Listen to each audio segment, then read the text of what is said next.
Good morning, everybody. Welcome to Tampa City Council. Welcome back, Tampa City Council, from our break over the 4th of July holiday. Since we've been gone, we had two birthdays on council. We had Councilwoman Hertek and we had Councilman Guido Maniscalco. And then we had this birthday from the city of Tampa. Yesterday, the city of Tampa was 139 years old. So happy birthday to the city of Tampa, and happy birthday to Councilwoman Hertek and Councilman Maniscalco. So good morning, everybody. I'd like to call this meeting of Tampa City Council to order, and I'd like to recognize Councilwoman Hertek. Today, we're just going to stand for a moment of silence before we do the pledge. And the moment of silence is for those who have lost their lives fleeing from or in custody of ICE.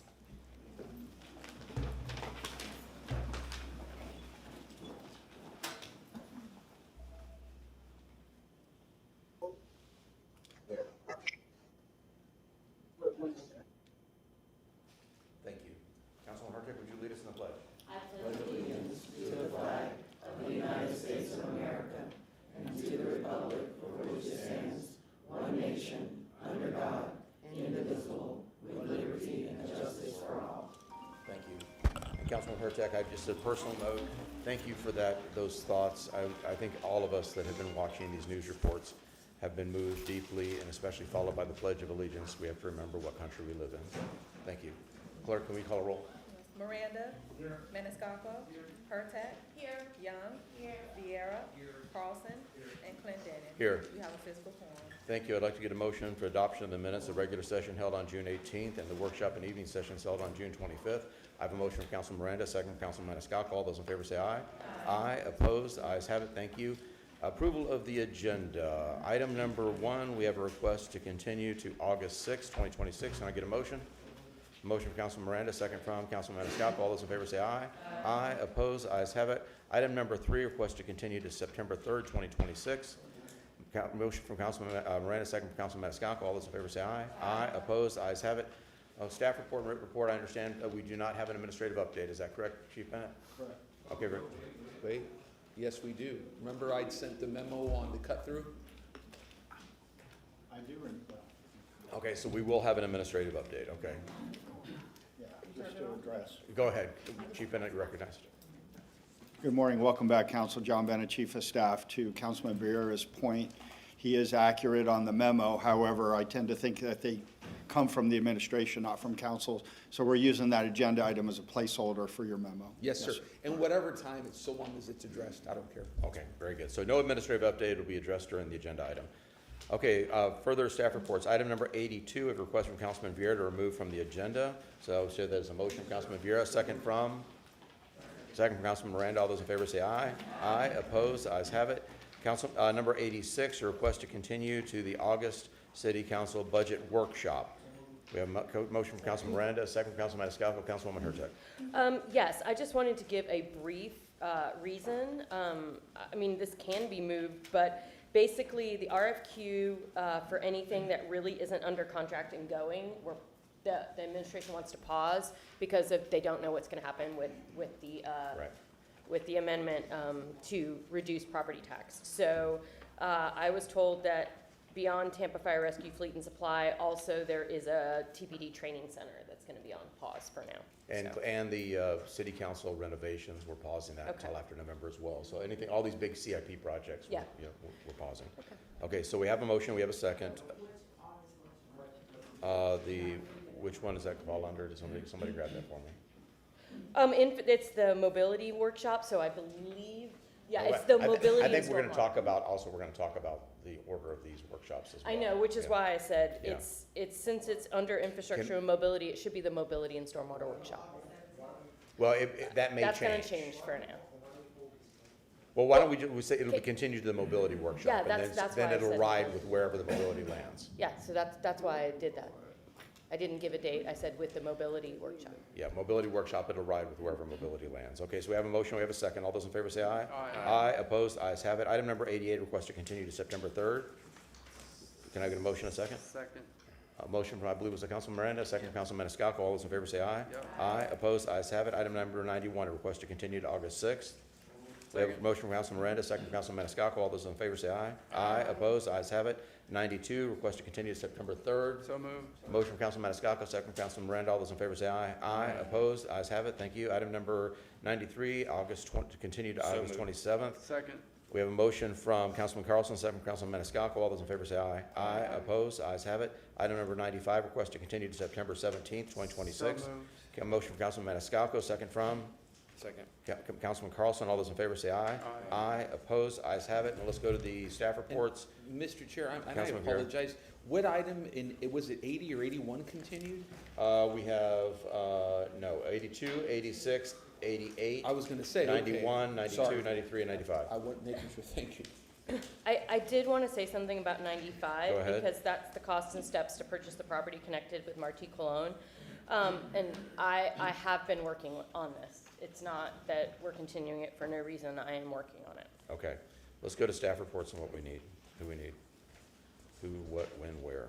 Yes on 76, no on 77, no on 78. Hold on. Real. You're on a roll. I'm going to recognize our attorney, Mr. Shelby. Mr. Chairman, if we can, for the purposes of the public's knowledge and also for the administration who follows this subject, if we could just go through them individually and just be clear whether we wish to have staff present. That was my plan. Yes. I had an eager beaver to my right.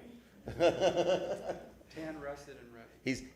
He's rested and ready to move. That's right. Okay, so we do not have an administrative update, so no on 76.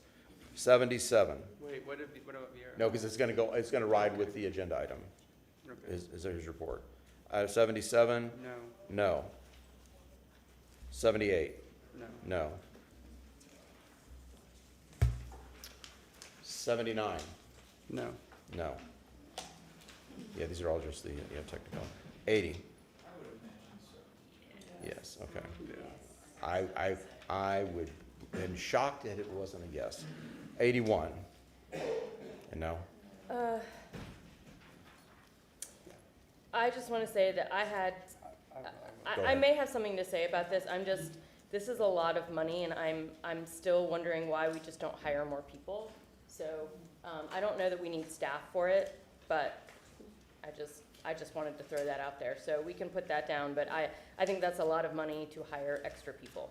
Okay, I'm gonna say no, and then maybe you can talk about that when we get up there. Okay, very good. 82, we had removed that from the agenda. 83 and 84 and 85. Yeah, so there was nothing in on-base for 83 and 85, so I would prefer that all three of them be heard together. Okay, so I have a motion to hear 83, 84, and 85 together. Is there a second? Second from Councilman Carlson. All those in favor say aye. Aye. Opposed? Ayes have it. And so we are going to have staff for those reports. 86 is continued. 87, 86 yes. is continued? Okay, the budget, that's the budget workshop. Yeah. Let's see. 87, yes. 87, yes. Okay. 88 is continued. Okay. 89, staff will be available if we need them. Okay, so yes. Okay, so yes. 90. Yes. Okay. Actually, I don't know. No, I don't think we need anyone for 90. I didn't think so either. I think Yeah, we it's just- we beat just that dead approving horse. it. Yeah, yes and no. Okay.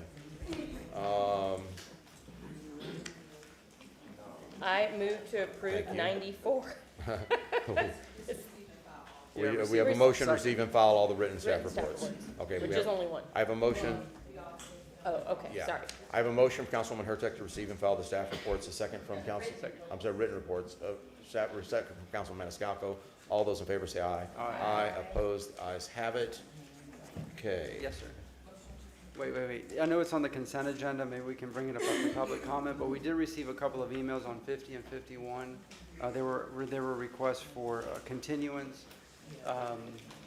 That's your committee, though. Yeah, we can talk about it. Do you we want wanna pull it? Yeah, is that a motion? We'll look for discussion. then. Second. 50. Okay, so we have a motion to remove items 50 and 51 from the consent agenda. We have a second from Councilman Carlson. All those in favor say aye. Aye. Aye. Opposed? Ayes have it. Okay. And Councilman Carlson? I would like to do the same for 25, please. 25. Motion to move it to the discussion agenda. Really? Okay. We have a motion from Councilman Carlson to remove item 25 from the consent agenda, a second from Councilman Vieira. All those in favor say aye. Aye. Opposed? Ayes have it. Okay, anything else? I have a motion to approve the agenda from Councilman Maniscalco. A second from Councilman Miranda. All those in favor say aye. Aye. Opposed? Ayes have it. Thank you very much. Okay, we are moving right along. We are now going to our presentation from the TOBA leadership. I'm going to recognize Councilwoman Young.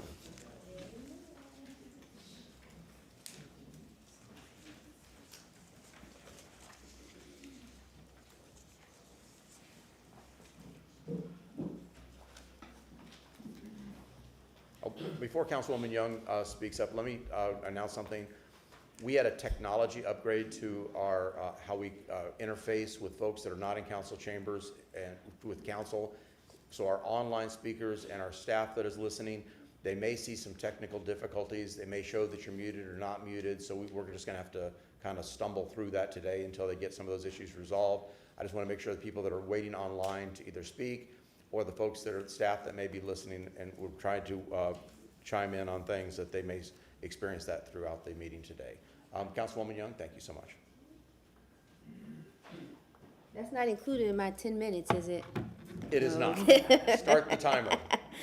Well, it gives me great honor to be able to present this commendation. If I could have our TLI, our TOBA members and our TLI alumni to please stand. Will come up here with me, please.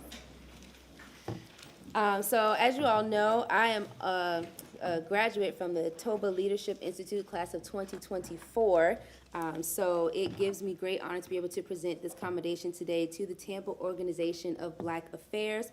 Tampa City Council proudly applauds the Tampa Organization of Black Affairs for their mission to prepare and elevate leaders within the Black community by focusing on an agenda that includes political action, innovation, community, and economic development.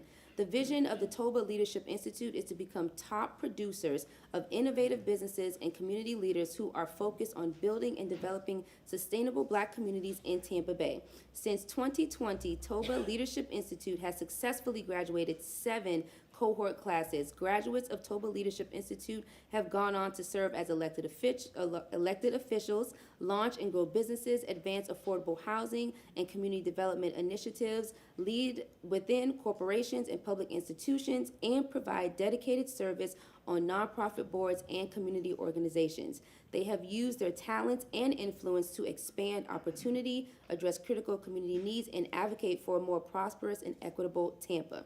In recognition of TOBA's continued investment in developing leaders, fostering civic participation, promoting economic advancement, and inspiring service, the Tampa Organization of Black Affairs Foundation is commended for their invaluable contributions to the Tampa Bay community and for building a legacy of leadership that will benefit generations to come. It is with great pleasure and gratitude that Tampa City Council presents this commendation on the 16th day of July 2026 to the Tampa Organization of Black Affairs.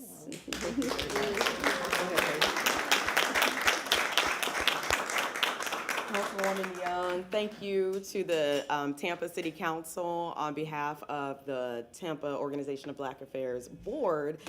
We just appreciate you recognizing us for the work. I do want to honor our founder. Can you start with your name and your I'm so and your sorry. I was title so for everybody? excited. I I'm know, sorry. I know. I was so No, it's excited. good. Good morning, everyone. I'm Faith Pullen, and I am a TOBA board member.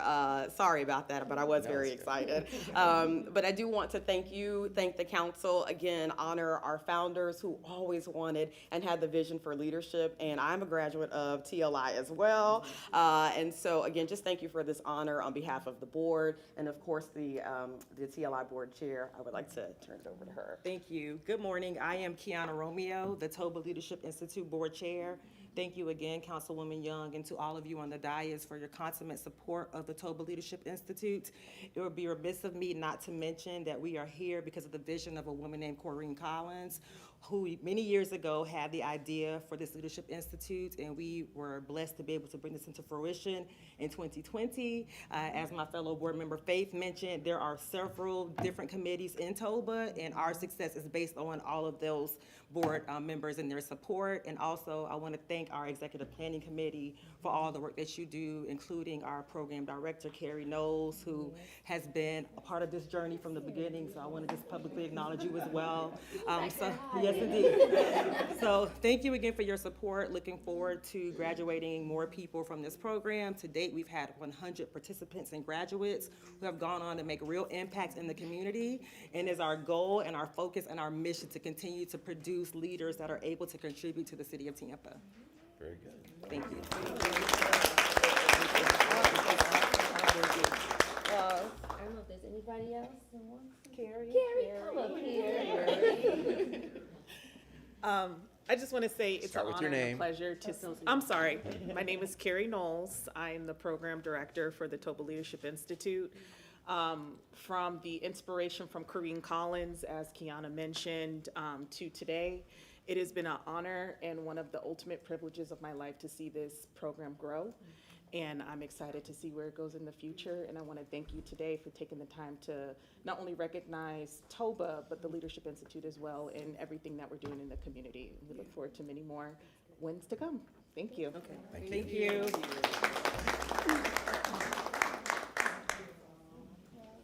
Councilwoman Hurtak. Thank you. I just want to tell you all that I am thrilled that you've created this committee. I've loved seeing what congratulations on the 100 people graduating.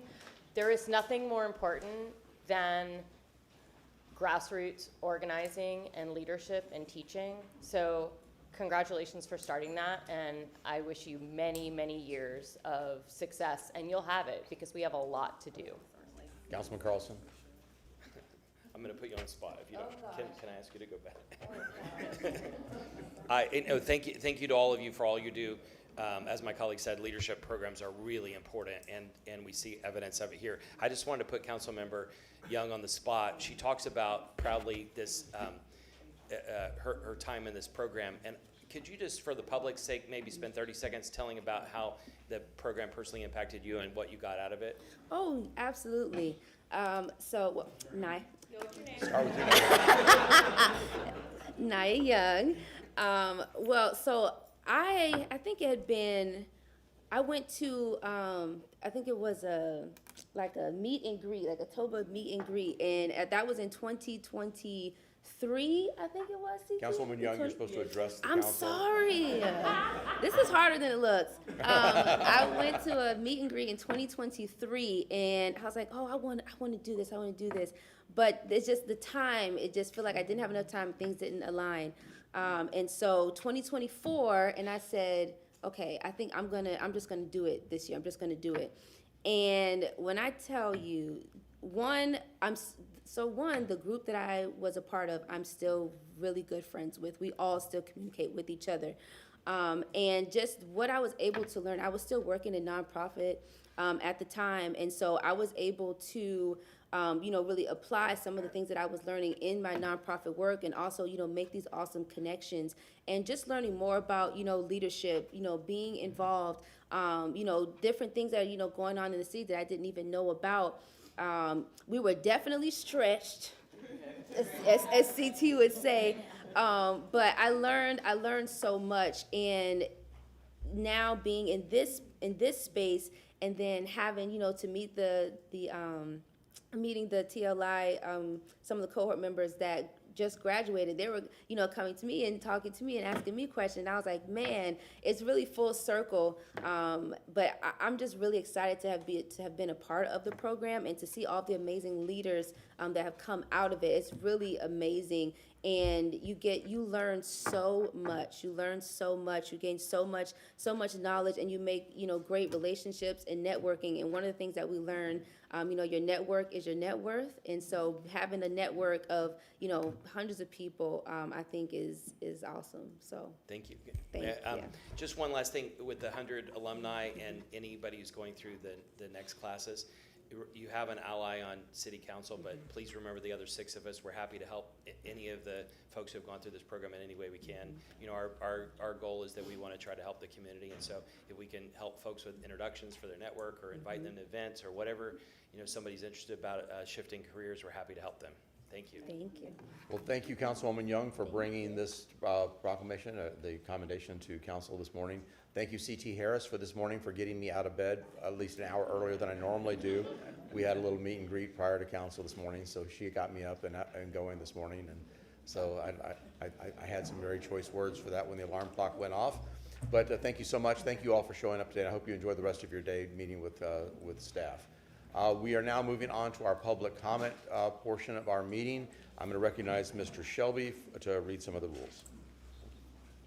Thank you, Mr. Chairman. Good morning, City Council, members of the public. Martin Shelby, City Council Attorney, to talk briefly about the rules of decorum for today's meeting.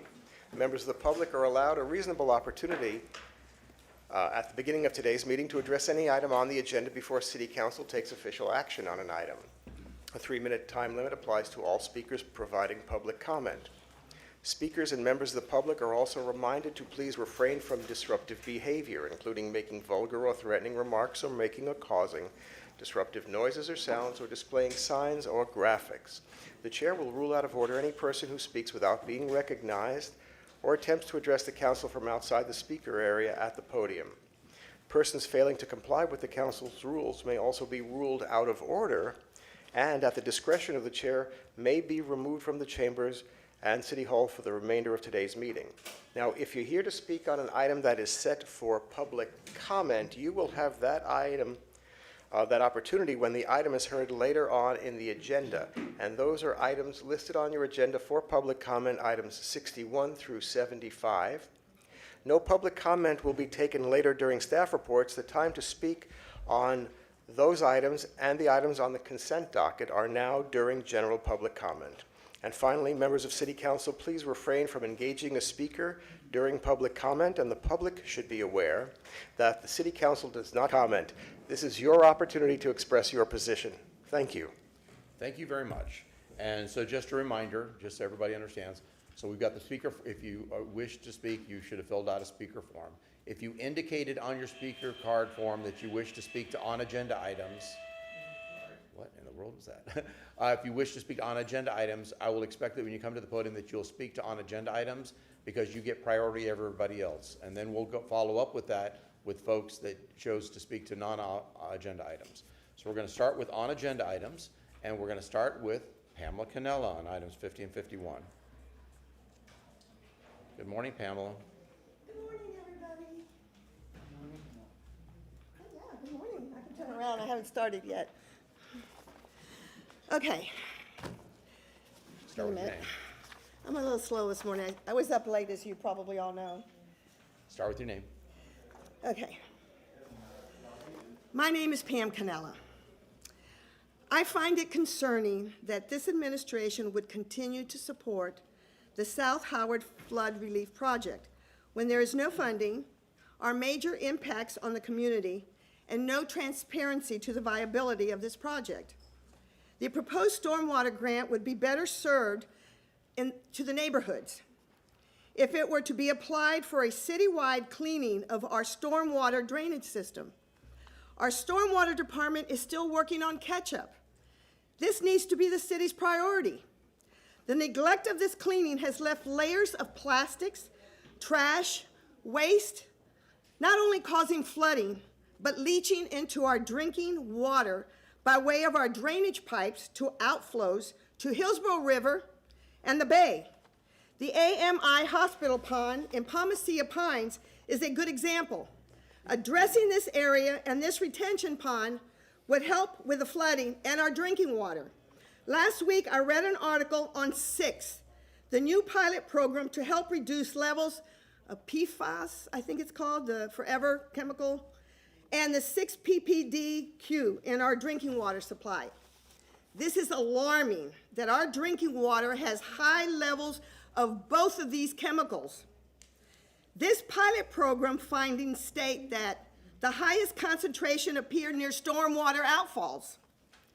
And testing only confirms the removal of 30% of this PFAS, and no level is safe. And the facility would not be completed until 2032. Funding our stormwater department using grants would be a way to begin addressing both flooding and our drinking water problems. Also, what did I do with my notes? This grant that on 50 and 51, I read the contract, and it says, being introduced today, applicant signed a compliance agreement with the state for this grant, which clearly states that section 286011 of the Florida statute must comply. Public notice, entities must give reasonable notice so public can attend. There has no reasonable notice was given. This was kind of a surprise on the agenda thing. This resolution appears to be for a new proposal design plan for the Howard project. They are required to give public notice. We need transparency. Thank you. Thank you, Pam. Morris Lopez on Tampa Fire Rescue, which I'm assuming is 83, 84, and 85. Mr. Shelby? Or no, not 83, May I 84. approach? That would be, The chair mentioned technical difficulties, this me being prepared just in case.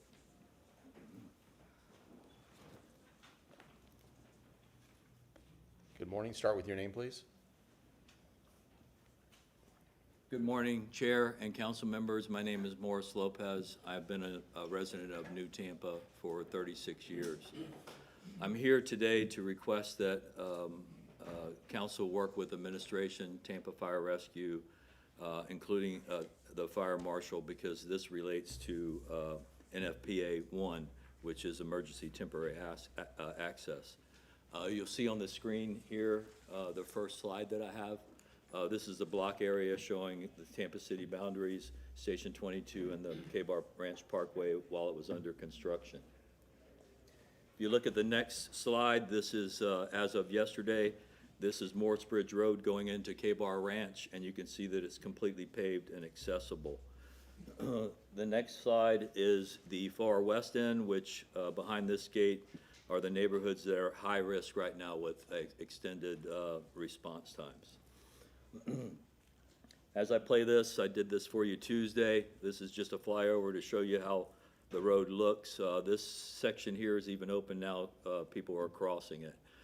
At this time, I'll tell you that I have some experience in road construction on the labor side and 39 years experience in public safety. Right now, this contractor has plenty of room to work and has no MOT in place, so he does not have to provide emergency access at this time.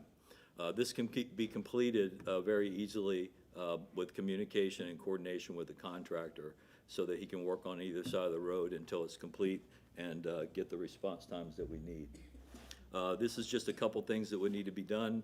They just put a storm pipe in here and they'll dress this up in hard pan, but it is accessible right now for any apparatus that Tampa Fire Rescue has. The other fix would be this fence right here, simple 25-foot gates like we have at the school systems with either a Knox box key or a regular key with a master key that the units carry and also the project manager.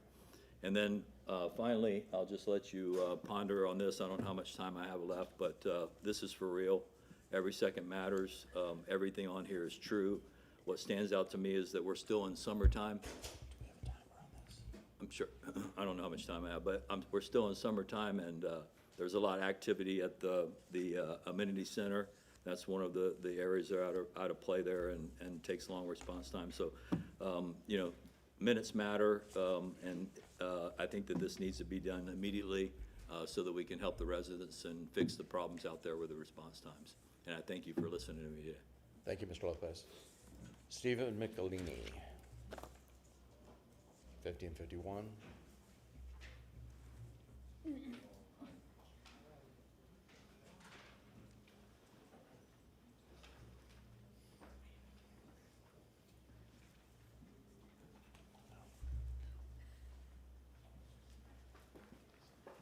Good morning, Steve Michelini.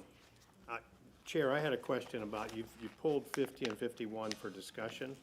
Is it possible for me to have no. Okay, I've sent you an email, which all of you should have received. 50 and 51 is not just a grant application for study and for surveys.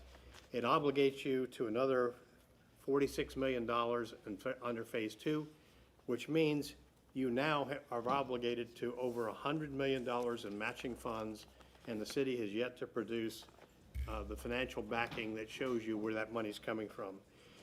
It also obligates you, and I'll read from this email that I provided for you, that this study area is in Parkland Estates, where they want 2,450 linear feet of box culverts on West Fountain Boulevard. This is directly inside the neighborhood.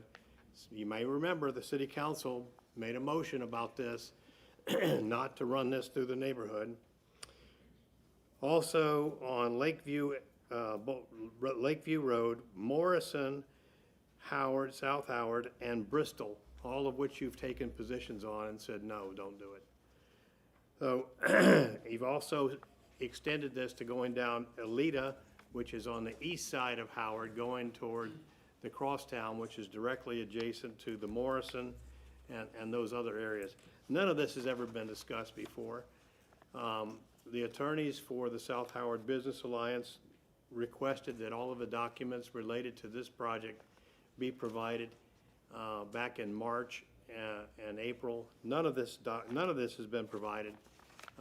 So there was no disclosure whatsoever, and it suddenly showed up on the agenda for an appropriation for $186,000 for study and for surveys and all of that. But if you look at the backup documents, it obligates the cities to much more. And this is a dramatic change in terms of scope and the areas that were being requested. No one has ever proposed a plan for the South Howard project as it is. And you already have appropriated $7 million for the study. Why do you need $186,000 more? It makes no sense. So what's happened with the $7 million for the study, the surveys, and all of that were associated with the South Howard project?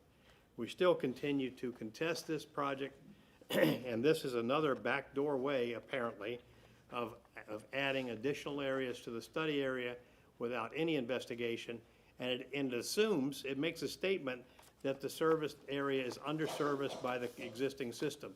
There has been no baseline study to indicate what that service area is or the capacity of the existing system. Thank you. Thank you, Mr. McLean. Pastor Williams, you're next. You indicated you wanted to speak to on-agenda items. Pastor Williams? Pastor, you're next.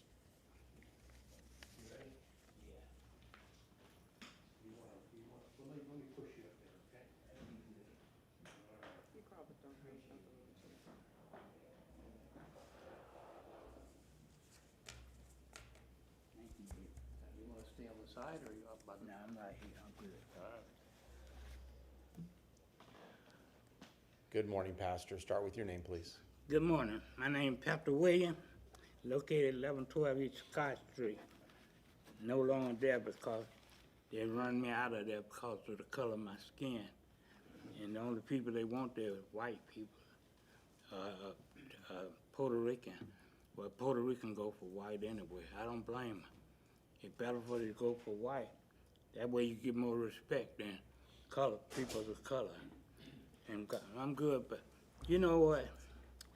I brought something with me.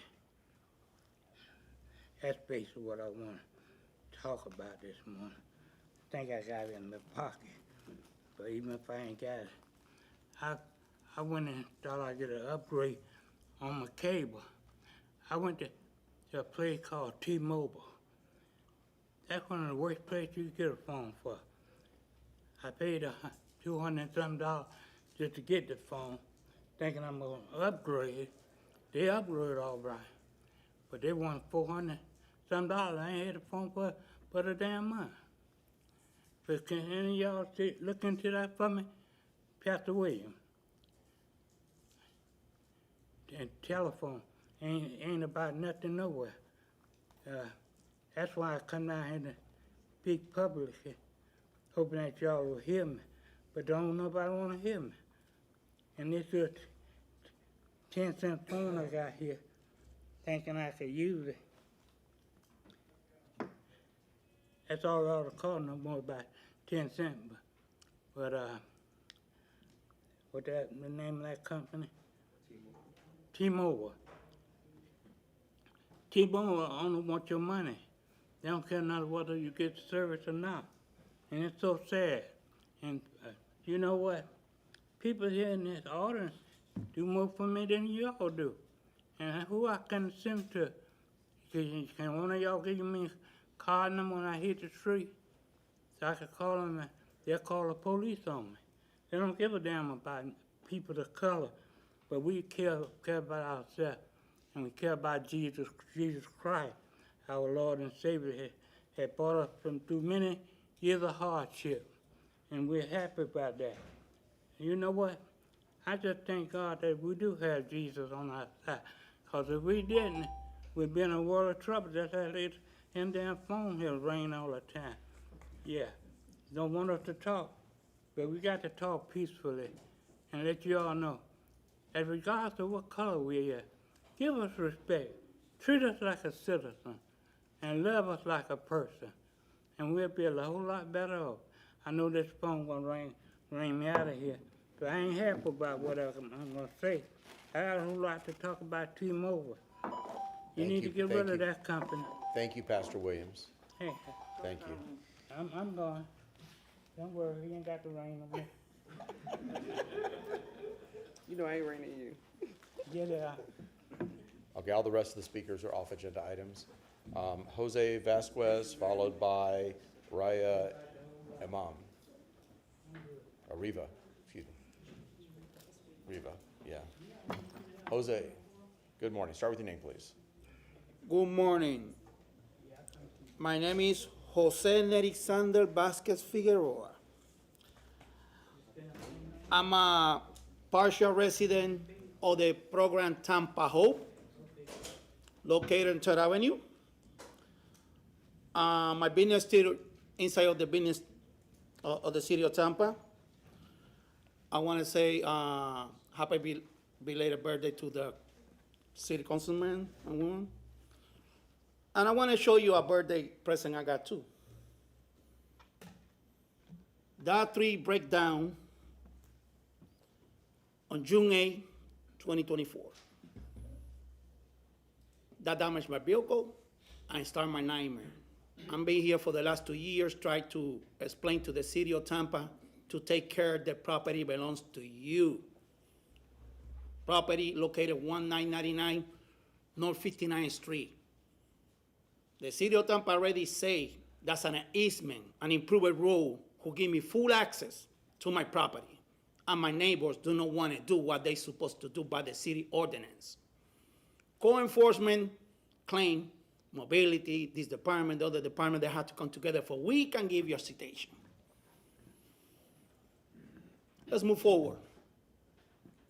Last month, we got a visual meeting on the area, and the new code enforcement department, Susie, say, I go to review the survey of the property, and Mr. Vasquez, if you write about the trees, we go to issue a citation. Guess what? Survey was done. I follow up the case. I'm going to open a complaint, a formal complaint, and they told me because the property belongs to the city of Tampa, city do not make a complaint against the city. So I'm been here spending my time for 2 years, document this problem, and now I understand why we got so many reports missing by the code enforcement department, because they don't want to put in black and white what's going on in that property. Now I'm here because now they start ping pong again. We got 54 trees planted intentional, for I cannot have a light and electricity to operate my business for the last 2 years. Well, I'm being paid permits. So I want to know what we're going to do to stop code enforcement playing ping pong and make sure they respect your property. and they stop the abuse they got against my person. I don't know if this is personal. I don't know because I speak up on the behalf of protecting your property, because as a taxpayer, it's my property too. So I ask him one more time, please try to find out what's going on, why they delay this result on that property. Thank you, Jose. Reva, followed by Ashley Morrow. Good morning, Reva. Yes.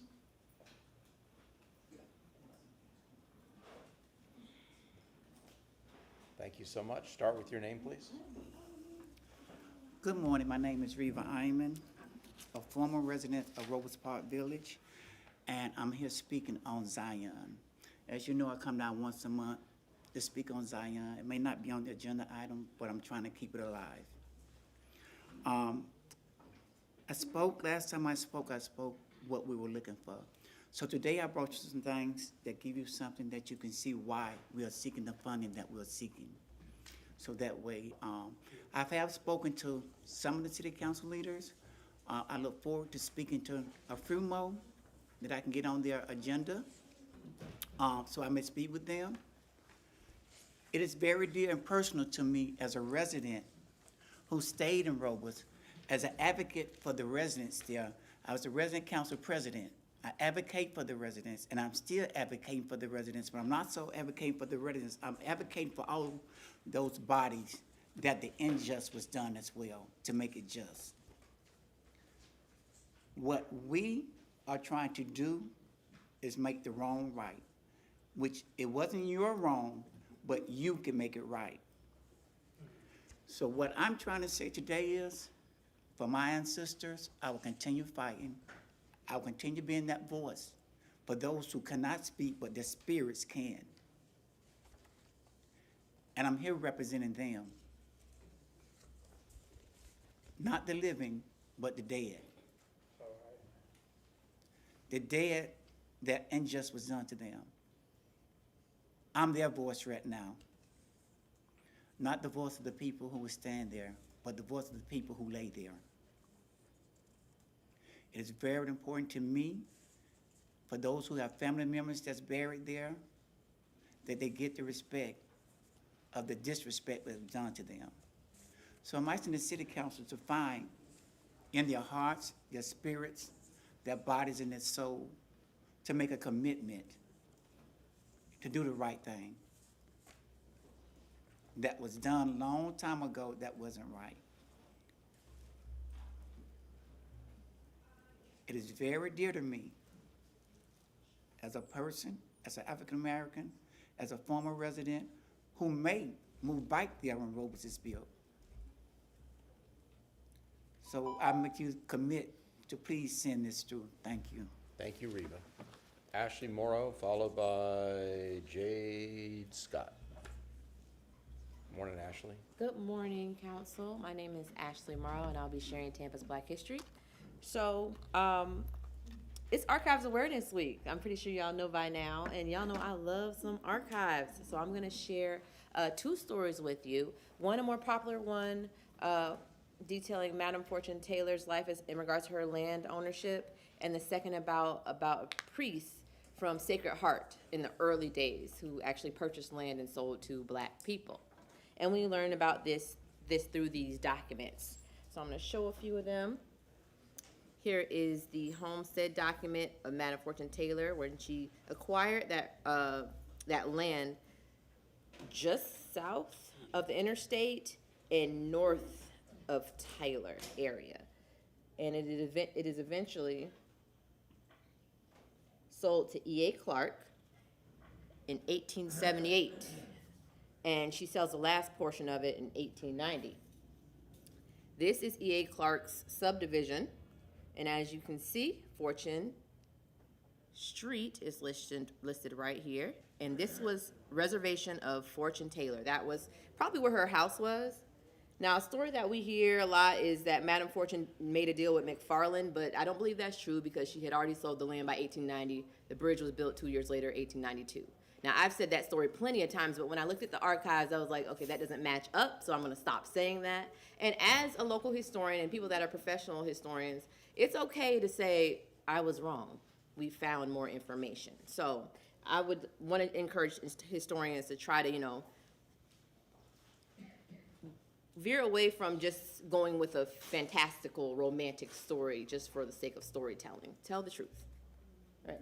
The next one is about a Reverend Bernier, who was the Catholic priest here during the 1800s, 1870s. And he actually purchased land. This was a scrub. He purchased this land right here. Where's his name? It's right here, Bernier's, lot 7 and 8. And then he plotted out these 8 parcels of land and sold it to black people. And you have Catherine Carter. He sold that to her for $21. Ann Richardson sold it to her for $11. Mary, $11. Henry Blair, $11. Henry Brennan, $11. Laura Allen, $16. And Beulah Baptist Church, $21. This is the second location, actually. So the first location they got for $1 from Thomas Jackson, who was a black man that owned the homestead land right above Oak Lawn Cemetery. And that's just all of their properties. I'm trying to lay out all these archives into a document. So look forward to sharing that with everybody. Thank y'all so much for your time. Thank you, Ashley. Very fascinating. Jade Scott, followed by Janelle Scott. Good morning, Jade. Hey, y'all. How you doing? Good. Good to hear it. Start with your name, please. Jade Scott. Is the time going? It'll start when you. Okay, rock on. That's fair enough. I am here to talk about and ask for, plead, beg for more funding for the Parks and Recs Community Center so that we can have greater programs for adults ages 18 to retirement age, as well as increasing marketing. I've asked for this before, and I'll probably ask for it again.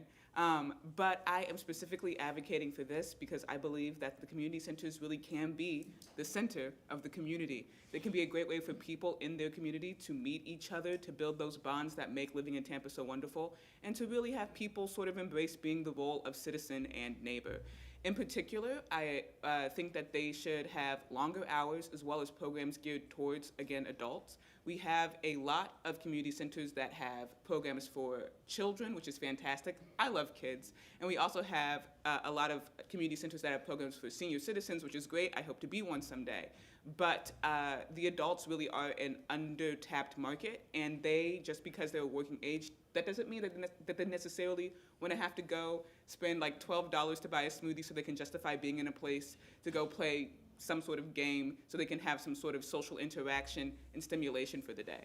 I took the liberty of researching what some programs are in other cities in the area, like Orlando, Clearwater, and St. Pete, and these are pretty low-cost options that can be a great place to start.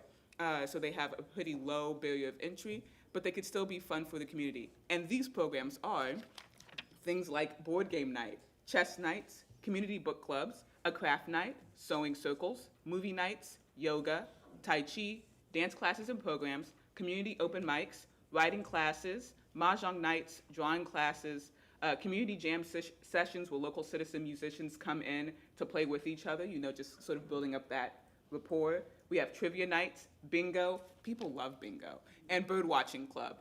And those are just, again, really cheap. Some of them, frankly, like the community jam session, no down payment at all sort of programs, but that can still be useful in things. I also took the liberty of looking up some locations that might be a good place to start. I selected 5, and I chose them based on the fact that they already have programs, so they have a base that can be expanded upon, and they're sprinkled throughout the city, so you know, they hit each of your constituents in your various districts. So Copeland, Cordelia B. Hunt, the Jackson, the Ingram, and the Forest Hill Center could be really wonderful places to start.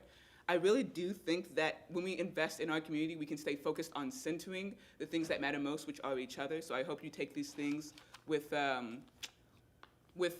frankly, an astonishing amount of enthusiasm, and I hope to see these changes reflected in the next fiscal year budget. Thanks, guys. Thank you, Jade. Thank you so much. Go ahead. Can you email that to us? I absolutely can. Thank you. Janelle Scott, followed by Linda Aiken.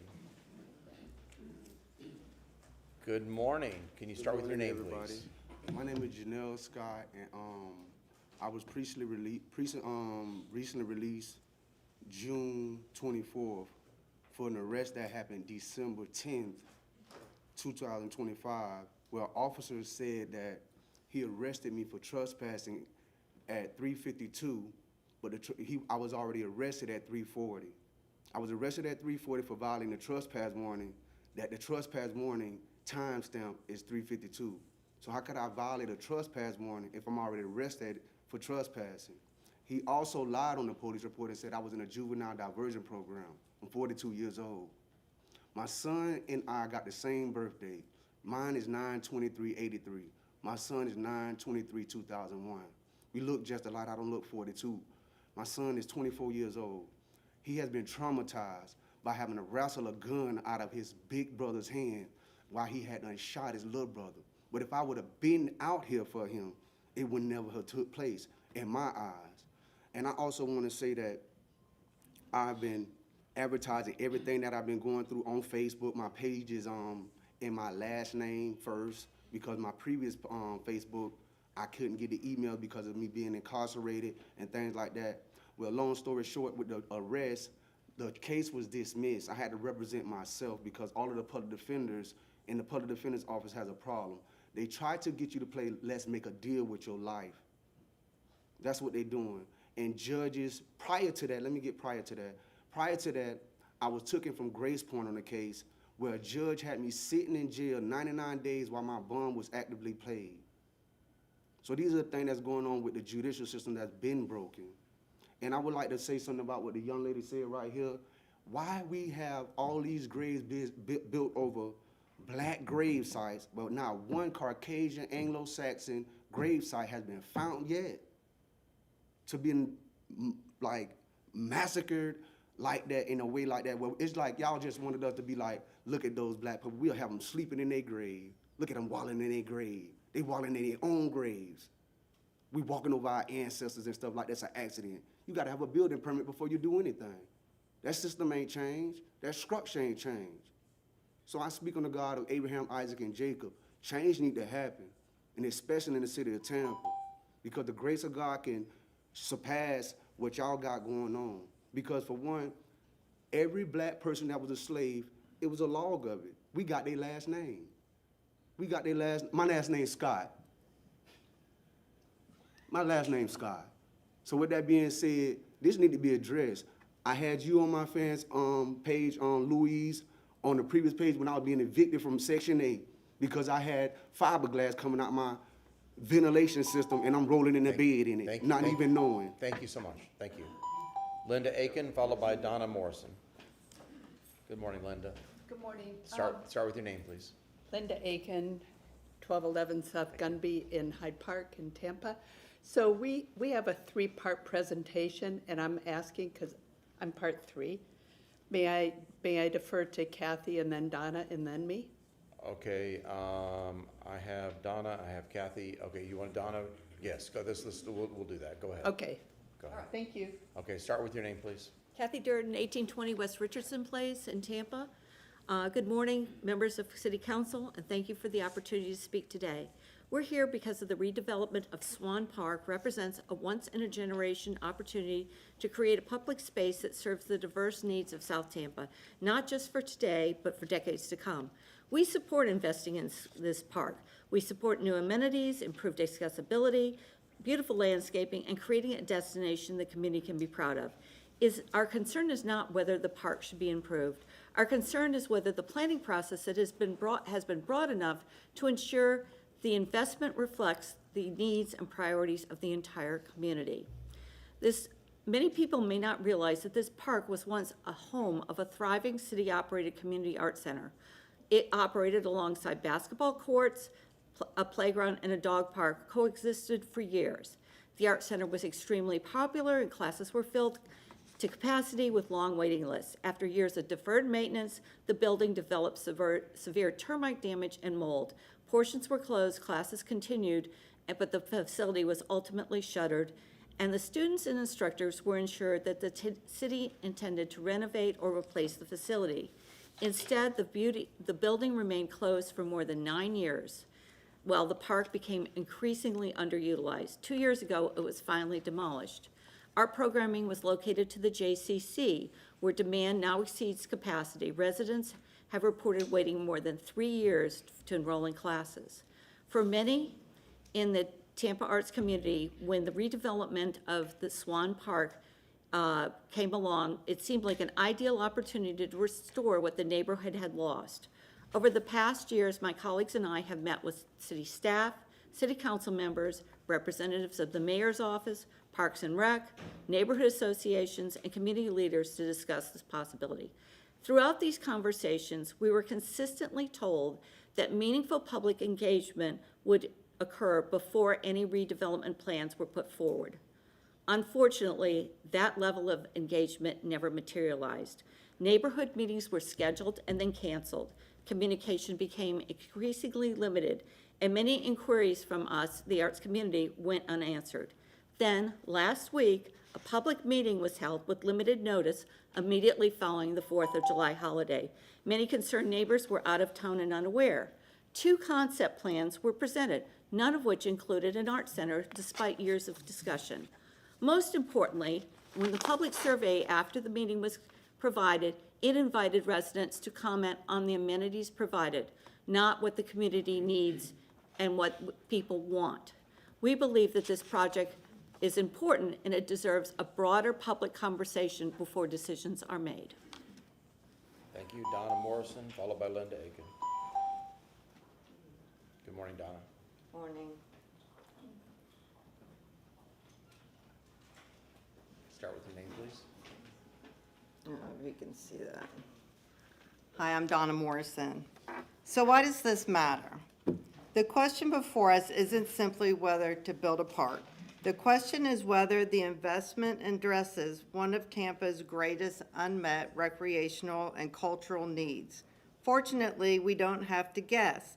The city's own Parks and Rec master plan identified visual arts as the recreation activity with the highest unmet need.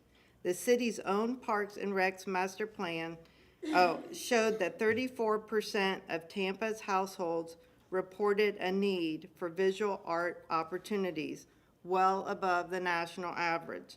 The master plan also identified community arts programming, public art, cultural engagement, and support for local artists as priorities for the city's future.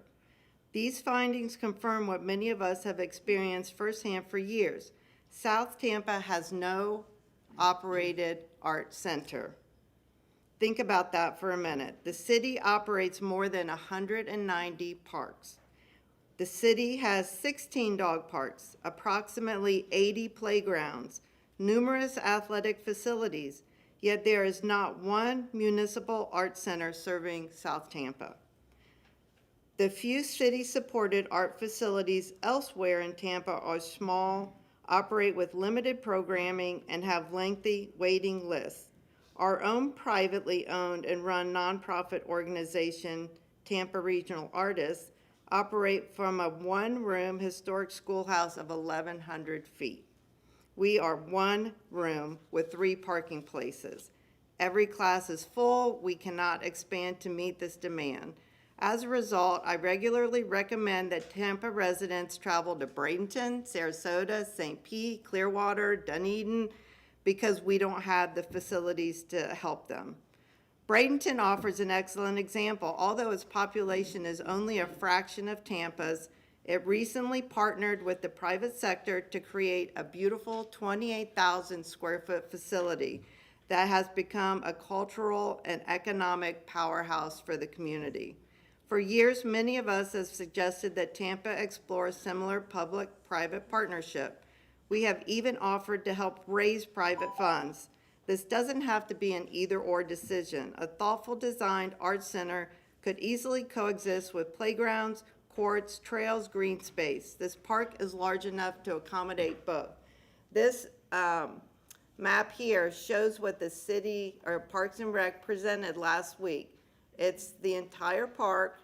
It's still showing all this green space. This black box is the space that an art center would take up in the middle of that space. Thank you, Donna. Linda Aiken, followed by Mr. Hayes.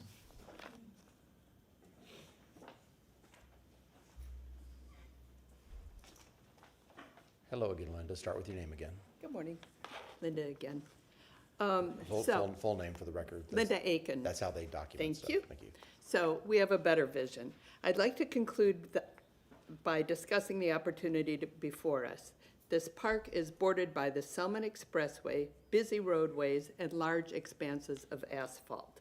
While outdoor recreation is important, Florida's increasingly hot climate makes year-round use of outdoor activities more challenging every year. The proposed plan relies almost entirely on outdoor activities. Instead of duplicating facilities, we have an opportunity to provide something South Tampa does not currently have, because many of those facilities already exist nearby. An art center would be open every month of the year. It would serve children, seniors, veterans, working adults, families, and individuals with disabilities. It could host after-school programs, senior programs, veterans art therapy, partnerships with hospitals, community meetings, cultural events, art exhibitions, and educational workshops. It would become a community gathering place, not just for recreation, but for education, healing, creativity, and civic life. Most importantly, it would benefit every demographic in our community. At last week's meeting, which was mentioned, residents were told that approximately $8 million has been allocated for the project, the Swan Park project, that should move quickly because funding could be uncertain. Respectfully, decisions about a community asset of this importance should not be driven by urgency alone. The community deserves the opportunity to help shape a vision that reflects the broadest possible public benefit. Specifically, we ask the city to conduct meaningful community engagement with residents, arts organizations, neighborhood groups, and other stakeholders, to evaluate the feasibility of incorporating a community arts center into the redevelopment, as Donna mentioned, and explore public-private partnerships that could leverage private fundraising while maximizing the city's investment. This project has a potential to become one of Tampa's signature community spaces.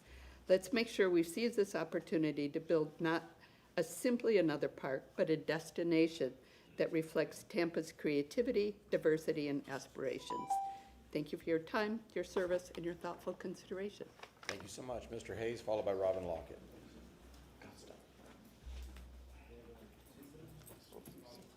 Robin says no, okay.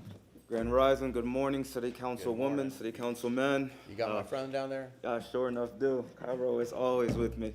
I just want to start off with stating within our community, I want to send my condolences and positive energy and vibrations to the young father that was killed in West Tampa. And I want to highlight this moment with just for individuals to not be so quick to give non-accurate information, especially within our community. There was a lot of erroneous and grave follies going around of being blame put on TPD about an officer killed this young man. And just someone from the community, I just wanted to come up here and speak behalf of that. Once again, I want to acknowledge the family, and I hope that their transition, come baby, their transition is met with grace. The second thing, Cairo, come baby. Cairo will be 10 years old tomorrow, and we're going to give a back-to-school community drive if the weather permits at Cypress Beach. We are going to be giving away a plethora amount of items starting from 9 a.m. until it probably showers down on us. We are not a checkbox agency. Doesn't matter if you're coming from St. Pete, Sarasota, Bradenton, whatever zip code. If you come, you're going to receive about $80 to $100 of brand new goods. And got a little flyer for our back-to-school, our 4th annual Rough and Back-to-School Drive. On the very top of the wolf, there's a little dial. You can go out so we can see the whole flyer. No, there we go. Perfect. And what we do, this is our 4th one. We're allowing other businesses and other nonprofits to partner with us. We're doing a dollar-for-dollar match as well. Again, straightforward. Everything's brand new, name brand goods and so forth. And I wanted to give acknowledgement to the gentleman that just left out. That was a very authentic story, and I just wanted to acknowledge him for getting up here and having the courage to talk about his own disparities and so forth. Once again, Mr. Hayes, also known as Mr. Ruff with Cairo and Friends, and thank you all council members and women for allowing individuals to sign the cards. It was rain and traffic was bad. There was probably a dozen individuals that didn't get here on time, so I just want to highlight that. Thank you very much for that opportunity. We can control a lot of things, that can't control the weather. Yes, sir. Yes, sir. Have a good one, Mr. Very Clinton. good. Bye, Cairo. Happy birthday, Cairo. Say thank you very much. Happy Thank you, birthday thank you. It'll be to 10 years you. of hall. Happy birthday to you. Come on, let's stay for a little while. That was good. Very good. Okay, Surgut Das, you're going to bring it home. You're the last in-person public speaker. Surgut, are you still here? There you are, back there.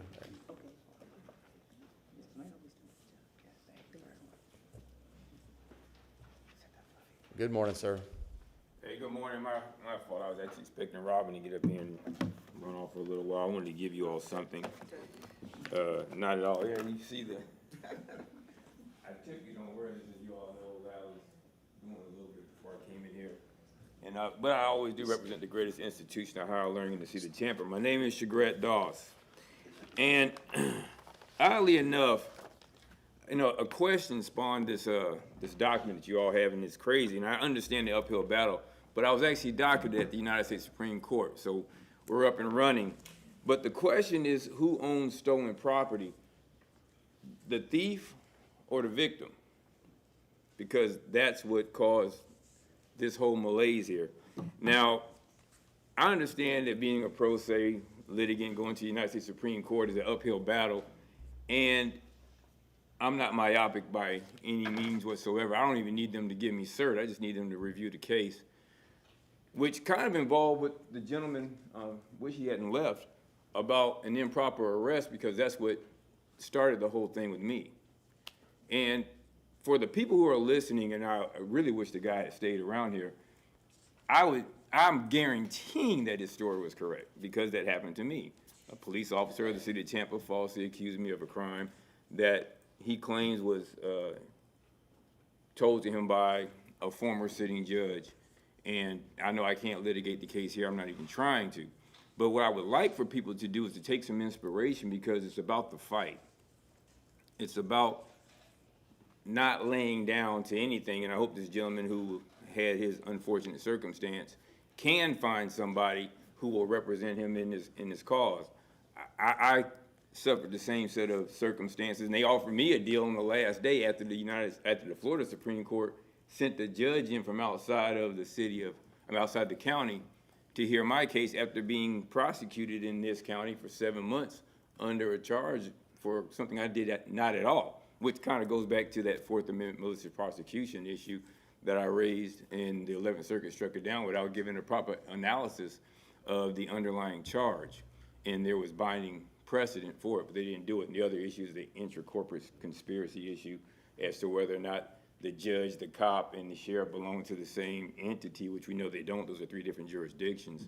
And of course, something that should make a lot of people, grab a lot of people's attention, the issue of absolute judicial immunity and whether or not it applies.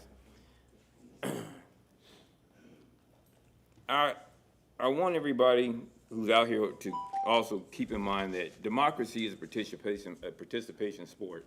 And typically I am wearing the garb of the United States Army, which I don't regret having spent my time there. I'm proud of my military service. But today I was doing some other things, and I happen to be wearing a shirt that represents the greatest institution of higher learning in the city of Tampa, and an institution that gave me the motivation and the drive to complete that task, the University of Thomas Jefferson High School. Thank you, Mr. Doss. That heat is terrible, boy. Who's online? Is it Stephanie? Both are online, okay. We have 2 online speakers, and then after those 2, that will conclude.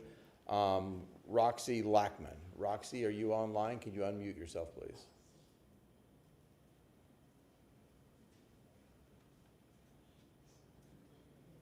And just a reminder, if those of you that are listening online, we did upgrade our system over the weekend, and there may be some technical difficulties with the online. Roxy, if you hear me, can you?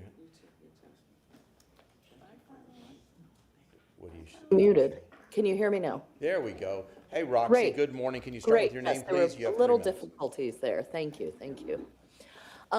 So good morning, and first of all, quick note, I really enjoyed Jade Scott's suggestion for the senior adult programs at the community centers, as well as the South Tampa ladies who want to get an art center going. Fabulous expansions to our park services, so I do hope you heed those requests. I'm here with a simple question.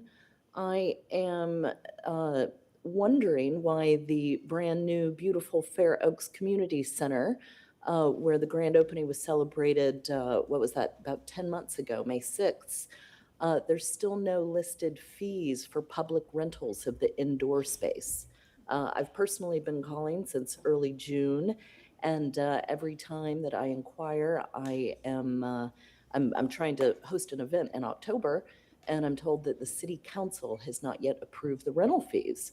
So I have also been told that the city Tampa officials, there have been some internal events that have been hosted there. So I know the space is ready, and I think it's time for the beautiful new space to be filled with local residents for the gathering. So I hope those fees can get listed.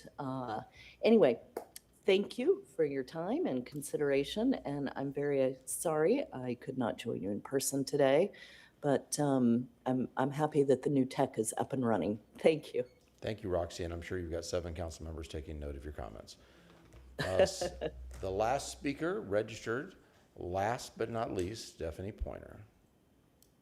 Good morning, Stephanie Pointer. All the speeding ticket profits should go for the school zones, should go strictly to the sidewalks surrounding the schools, not any place else. Flock sucks, but it is what it is at this point. Signs should be posted that tickets will be offered throughout the entire school day, not when you just see students on the street. It wasn't discussed before, but I believe the ticket written from a police officer is over $500 for speeding in a school zone.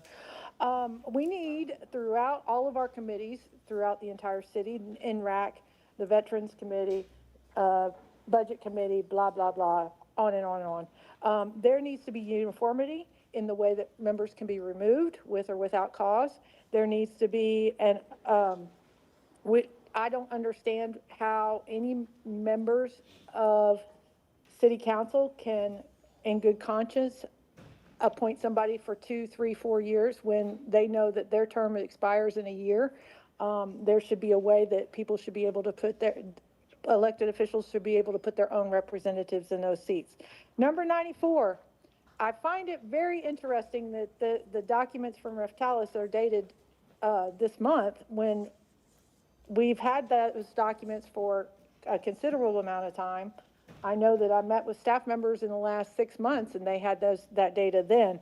And I'm very, very concerned that the Construction Services and Land Development Department have used up all of their backup fee, all of their backup money, all of their reserve funds to pay the difference. And I'm very concerned that the citizens of Tampa are paying out of pocket for developers to get their work done by the city staff. That's unacceptable.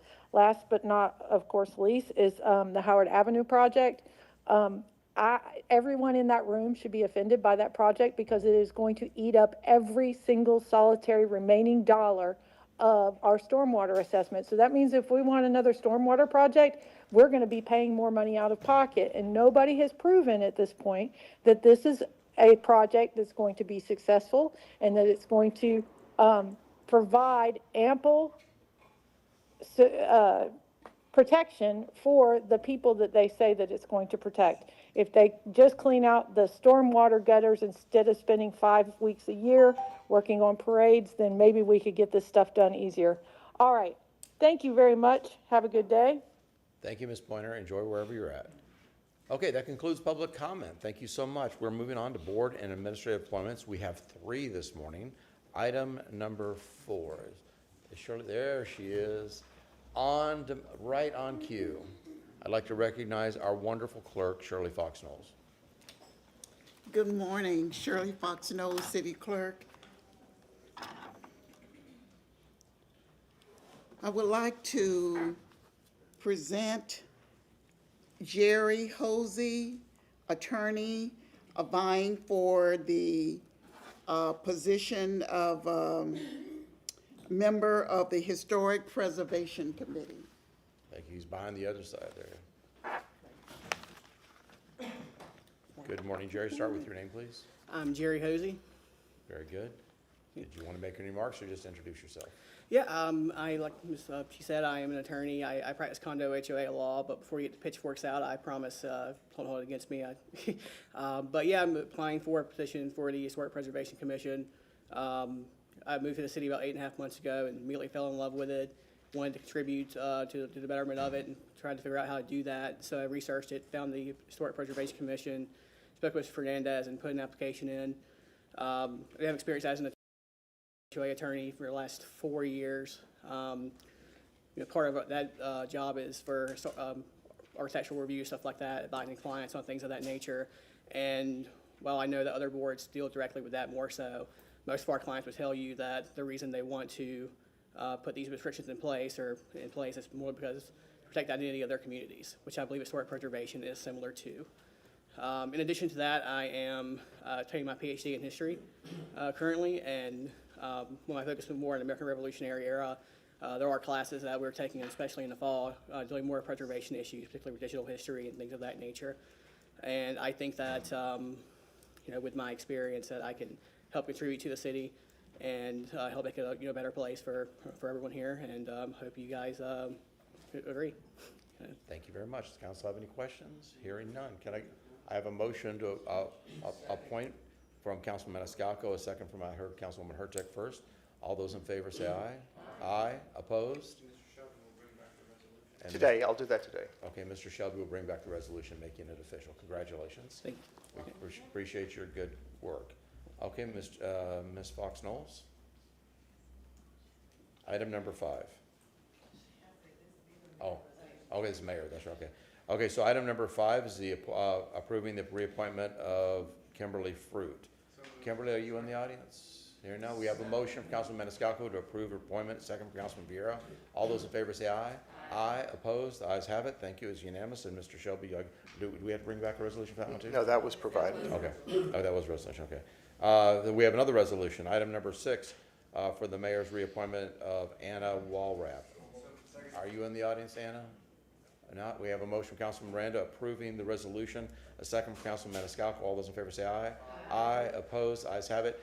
And just FYI, for those of you that are listening, we are working on some standardized procedures and all, but these for future like terms and how things are appointed and getting all these committees standardized.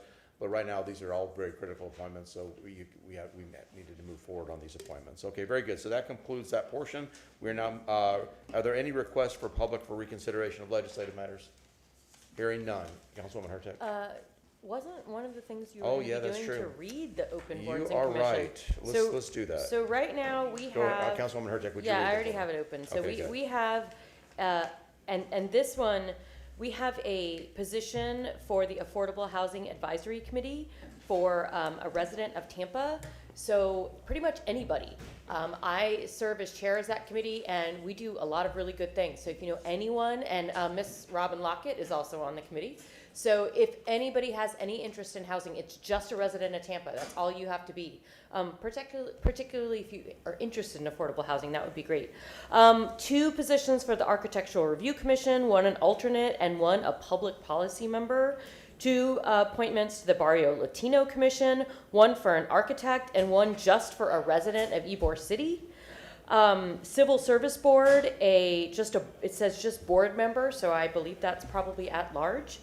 The Community Benefits Advisory Council, it's also an at-large position. So Enterprise Zone Development Agency for a commissioner, Historic Preservation for an alternate and for an urban planner, and for the Variance Review Board, the consistent arborist, landscape architect, urban forester.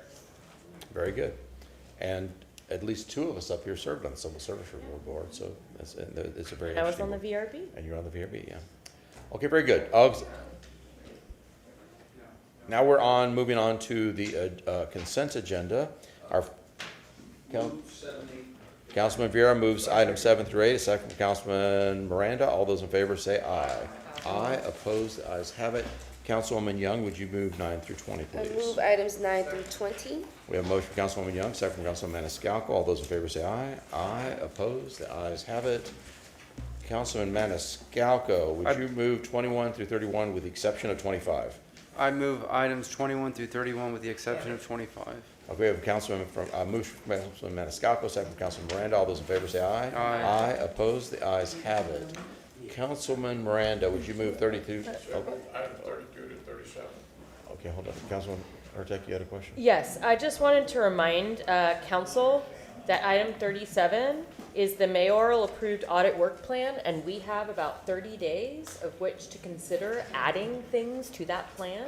There's not a lot of room oftentimes, but I just want to remind everybody that that's something that we do have the ability to do. Okay, I have a motion from Councilman Miranda and a Second. second from Councilman Maniscalco to move 32 through 37. All those in favor say aye. Aye. Opposed? The ayes have it. Councilman Carlson, would you move 38 through 49? So moved.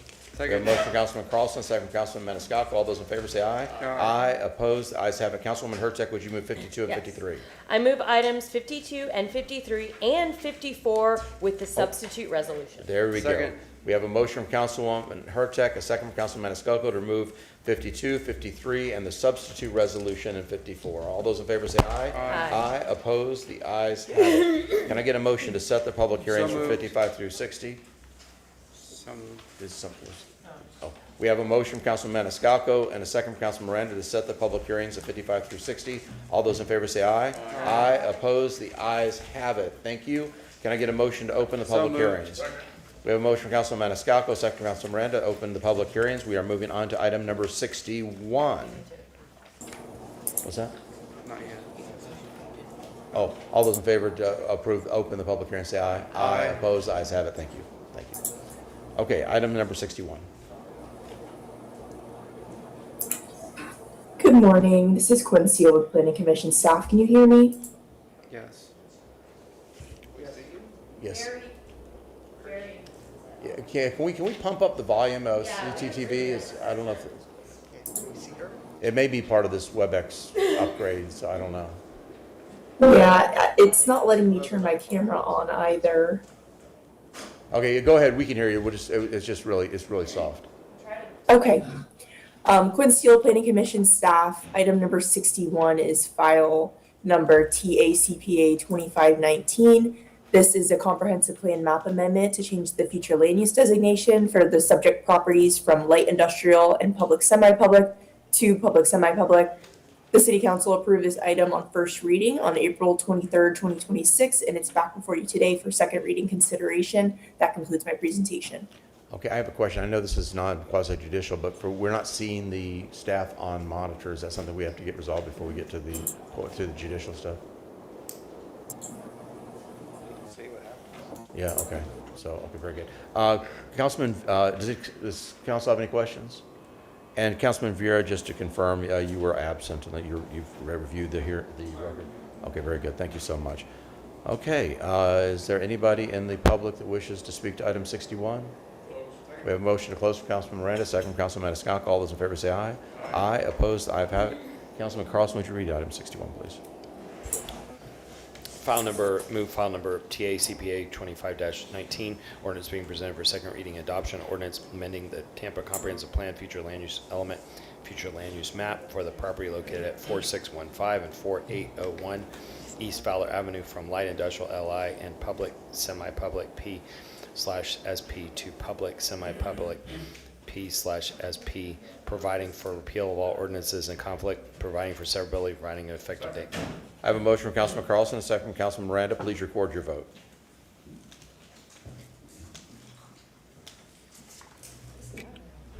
Motion carried unanimously. Thank you so much. Item number 62.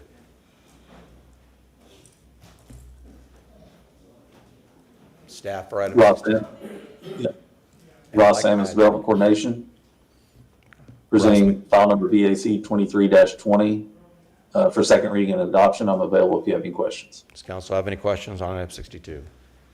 Hearing none, is anybody in the public who wish to speak to item 62? I have a motion to close from Councilman Miranda, second from Councilman Maniscalco. All those in favor say aye. Aye. Opposed? Ayes have it. Councilman Vieira. Yes, sir.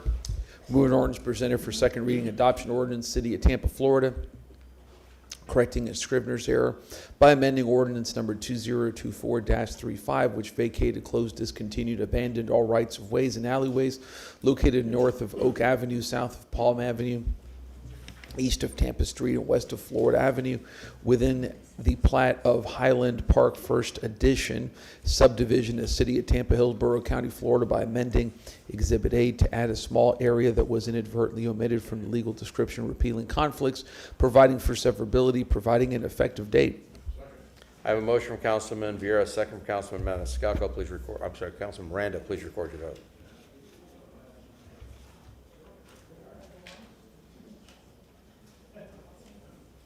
Who are we missing? Motion carried unanimously. Okay, very good. Okay, item number 63, Councilwoman Hurtak.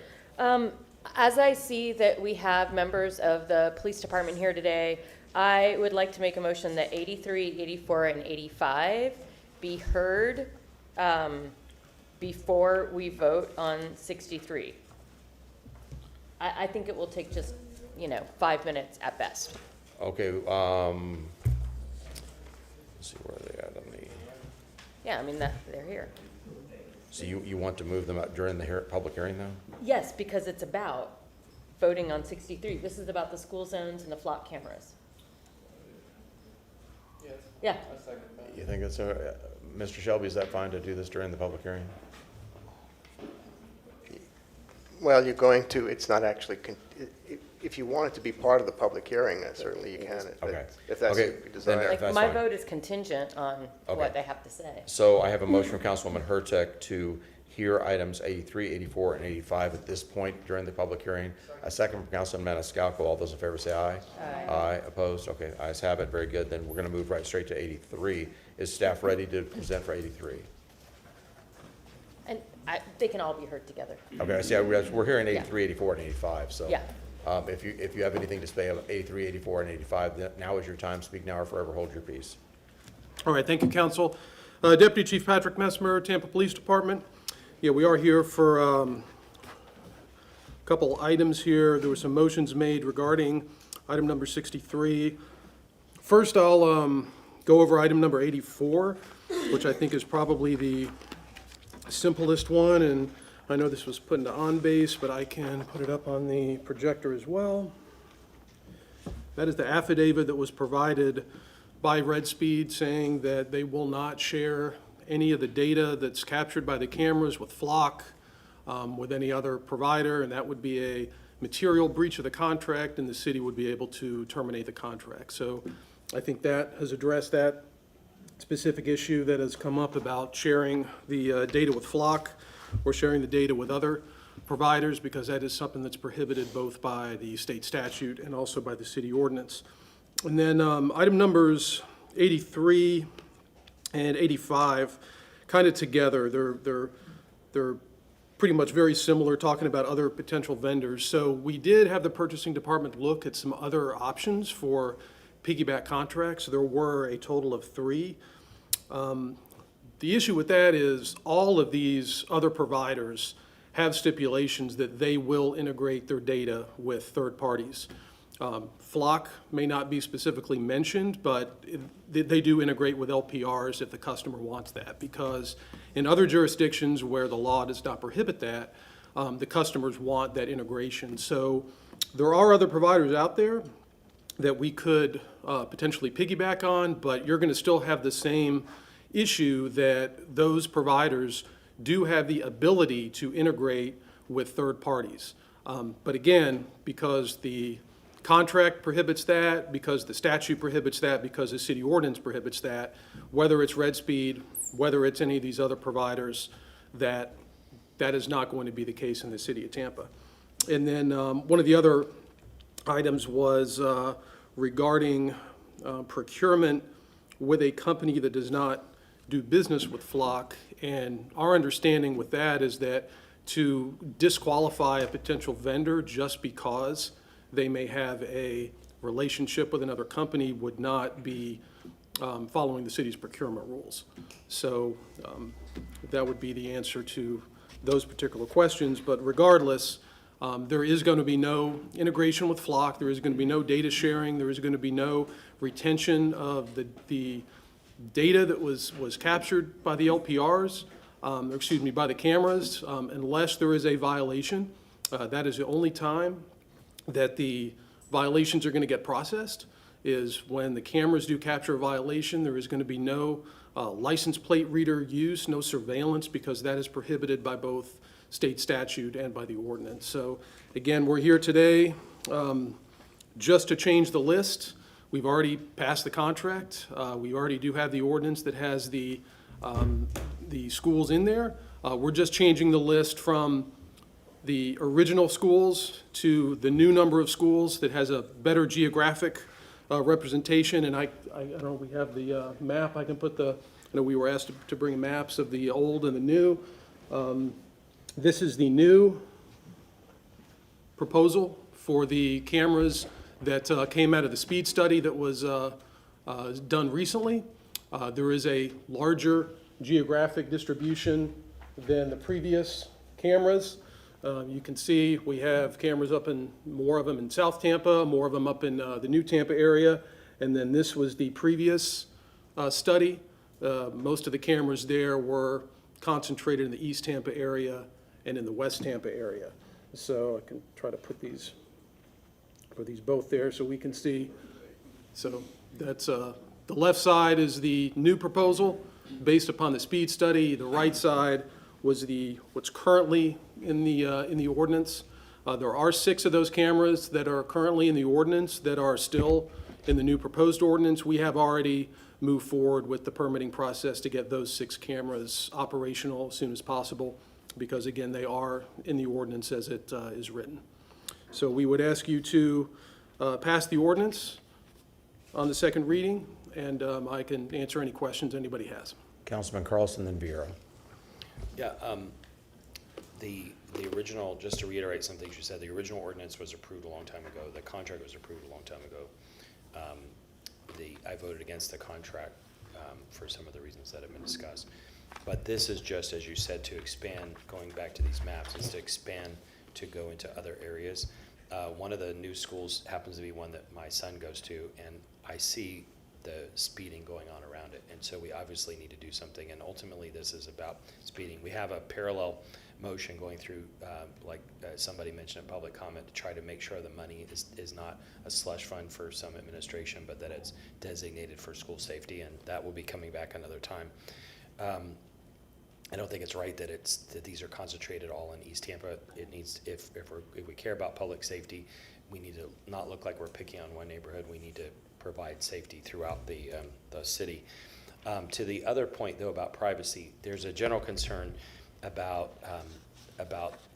overall surveillance of people, and we live in a world now where there are cameras everywhere. There are cameras pointed at us right now. It's impossible to go any place without having cameras pointed at us. But in the case of a federal or state or some other government agency subpoena, files have to be given up, as I understand it.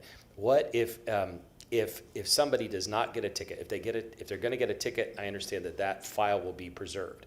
But general video, is there somebody who could testify to what happens to the general video if it's just streaming all day long? Is that deleted, not captured? And if it's deleted, is it deleted again to make sure that a subpoena doesn't ask for an imaging of the file to make sure that it's not there? If someone has committed a crime of speeding, then it's understandable that would be archived. But people just in general don't like having government surveil them. And so could somebody talk to the fact that if a government agency subpoenaed a whole file, would they be able to see the general population moving around, and would that be available? Thank you, sir. Yes, the video is retained for 30 days. And that's all videos, not just the. Correct. Now, and I can speak to, because I used to manage the red light camera program.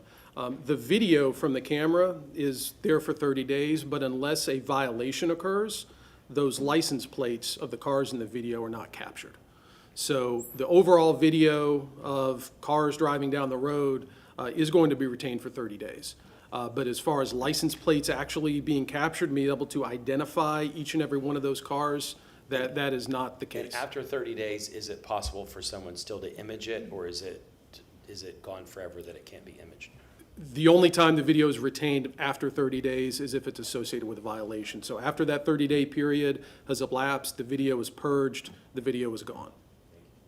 Councilman Vieira. Thank you, Mr. Chairman, and I appreciate the presentation and answering these questions. You know, I voted for this before. I'll continue to support it for reasons I'll briefly talk about. You know, the issue, and I know we've gotten some emails and concerns about issues involving ICE, things that have become very acute and traumatic for a lot of people in the last year and a half or so, and sympathies that, or ideas that I'm very sympathetic to, where you have about 3/4 people in this country from places like Haiti, Afghanistan, Cuba, Venezuela, who were legally protected by TPS, and out of nowhere, they're illegal. They're illegal immigrants. And next thing you know, we're building Alligator Alcatraz and making jokes about them getting chased by crocodiles. I think that's immoral and that's terrible. But for me, this has nothing to do with that, thankfully. So I'm obviously very, very passionate about that. The sharing of the information is precluded by virtue of ordinance, by operation of law. That's something that I'm very, very comfortable with. I think we got to talk about what this actually does, which is, as you said, sir, it expands it to additional schools, right? It expands it to additional schools. Now, what is the issue that is at play here? It is if you're going in a school zone during pickup and drop off during very narrowly tailored times, and you're going in excess of 10 miles an hour over the speed limit. So if it's 30, you're going 35, 36, 37, 38, 39, you will not qualify for that. But if you're going 40, 41, 42, 43, you will qualify for that. And if you're going over 10 miles an hour over the speed limit in a school zone during that time, then you got it coming, okay? And I will make no excuses for you. And I strongly support this, and I think we all should. And by the way, I get it. There's folks who talk about the nature of these cameras and privacy, and that doesn't, you know, take anything away from their sympathies on issues involving law and order and enforcement of law and public safety and so forth. I have no challenges with them as it applies to this very narrowly tailored Florida statute. As soon as I'd heard about it, when State Representative Tracy Koster had championed this in Tallahassee, I pushed to have this here in Tampa because this is a good thing. I'm glad to see that we have some new Tampa schools here, the areas of Childs, where my son went, Freedom, where my son went, Benito, and other schools in Tampa. There is support for that. So again, I do support this. This is a good thing for me. Thank you. Councilwoman Hurtak, followed by Young. I want to say thank you so much for getting the affidavit. That was very important to me. I know we have an ordinance, I know we have state law, but the overwhelming fear of the community is high, especially because of the death that just happened in St. Augustine. Now it's coming to Florida more visibly. So I do appreciate that. I also appreciate the study that was done to see where the speeding is actually occurring. I'm really glad this is not just going to be policing majority minority communities and is being spread across the city. I think that's very important. We've gotten a ton of email and a lot of support for school zone cameras, but I do want to correct Councilman Vieira, because from my understanding, it's running all day. Even if it's not during the school, even if it's not during like the flashing light time, it will run all day that school is in session. I just wanted to double sure and make sure that was correct. Yes, ma'am, that is correct. It runs all day during the school day. Obviously, you still have a 10-mile-an-hour buffer there. That buffer is, of course, much lower during the pickup and drop-off times. It goes up higher when the school zone's not active, but it does run all day during the school day. And my only wish is, quite frankly, that it went down to 5 miles, but that's just me. So not instead of 10. And 10's really a lot more. But anyway, thank you. After Councilwoman. You're right. Councilwoman Young, followed by Vieira. Thank you. Unless anybody else wants to speak. Well, I echo a few of the sentiments of my other council members. One, I would also like to thank you all for the affidavit. Thank you all for doing another study so that we can have the cameras across the city, because we know that the speeding in the school zones is an issue that is across the city. And so I think having it dispersed is much better. And I said this at the last meeting, but I'll say it here again. At the end of the day, for me, it's about keeping our children safe. And I, with my own 2 eyes, have seen the speeding that's happening. I think we all have seen it. There is speeding happening in the school zones. There's no ifs, ands, or buts about it. People are speeding. But I also want to say that I still stand by that we should start thinking about, we need sidewalks. We absolutely need sidewalks. I know that there's a motion coming, so, so we can make sure, how do we make sure that funding can go towards the sidewalks that we're getting from these citations?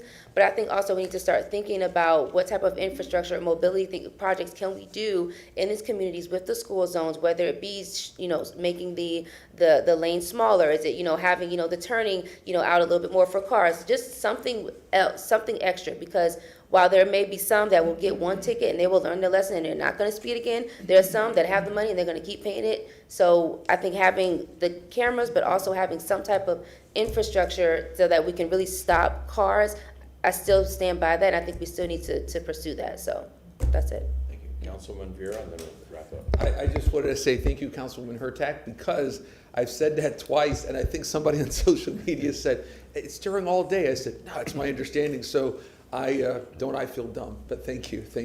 Okay. Councilman Carl. Just one quick clarification. My understanding from what I recall in reading it and what you just said is that it is on all day during the school hours. Is that correct? So it's not on at night and weekends, and then when school is not in session, it's not on? That is correct. Only during school hours. So in between drop off and pick up, it's on, but not afterwards. Okay. Right, and we do work with the school board to get those specific hours, because there are things like breakfasts and so forth. So you might have students coming to the building a little bit early, but yes, during the school day itself is when it is operational. So weekends, summertime, if there's no summer school in that specific area, they are not operational. Thank you. Okay, that concludes the presentations on the staff reports for the 3 items. We are moving back to our public hearing portion of this presentation to hear item number 63. Okay, is there a presentation for 63, or does that suffice? Is just come to the podium and give me an acknowledgement that suffices on the presentation for 63.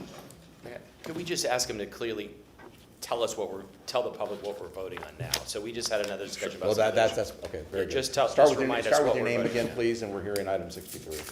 Sure. Again, Deputy Chief Patrick Messer, Tampa Police Department. For item number 63, we're here to make an amendment to the existing ordinance regarding the school zone speed cameras to amend the list of schools from the 13 schools from the original study to the 18 schools that is more geographically spread out through the city of Tampa based upon the newer speed study. Thank you. Okay, does that conclude your presentation? Yes, sir, unless there's any other questions from council. Thank you. Hearing no other questions. Okay, is there anybody in the public who wishes to speak to this item? Emily? Yes. Go ahead, come to the podium, start with your name, please. Good morning, Council. Brock Mangus. I spoke about this at the last meeting where we had public comment. I know this is an easy button for police, less man hours spent on writing tickets, more man hours spent on violent crime and burglaries and really high value crime, which I appreciate. I will say I appreciate the affidavit from Red Speed. It's a good step for those concerned with privacy. I will maintain the only way to really ensure privacy is to make sure these cameras don't go up at all. Number 2, a private firm headquartered in Illinois who's profiting on lawbreakers in Tampa doesn't sit really well with me. I will say, like, I'm a member of Florida Digital Rights Council and a few other organizations, and just the thought process of what incentive does this firm have to actually stop speeding going on. So I will maintain that other avenues are just as important, if not more important, to stop speeders. It's like the M&M's company getting, sponsoring a dental convention, right? Like, what incentive do they actually have? They're making money off of this. And finally, I want to live in a neighborhood, and many of us Tampa residents want to live in a neighborhood with our family and neighbors and not with Big Brother. So I appreciate all of the work done on this and the communication. Thank you. Thank you very much. Emily? Start with your name, please. I put this here. Can you see it? We will want to say, yep. Yes, we do. Okay. I'm Emily Hinsdale, and I'm here to ask for your support on this agenda item number 63, amending the city ordinance permitting school zone speed cameras to shift camera placement to a more dispersed range of schools in the city. As you all know, I am the president and founder of Sidewalk Stompers, a safe routes to school nonprofit in Hillsborough County. We design and advise on programs to support walking and biking to school, with no school buses provided for kids living less than 2 miles from schools in our state. Walking and biking to school is a critical component of our community's transportation needs. It's important to be clear what your vote will do today.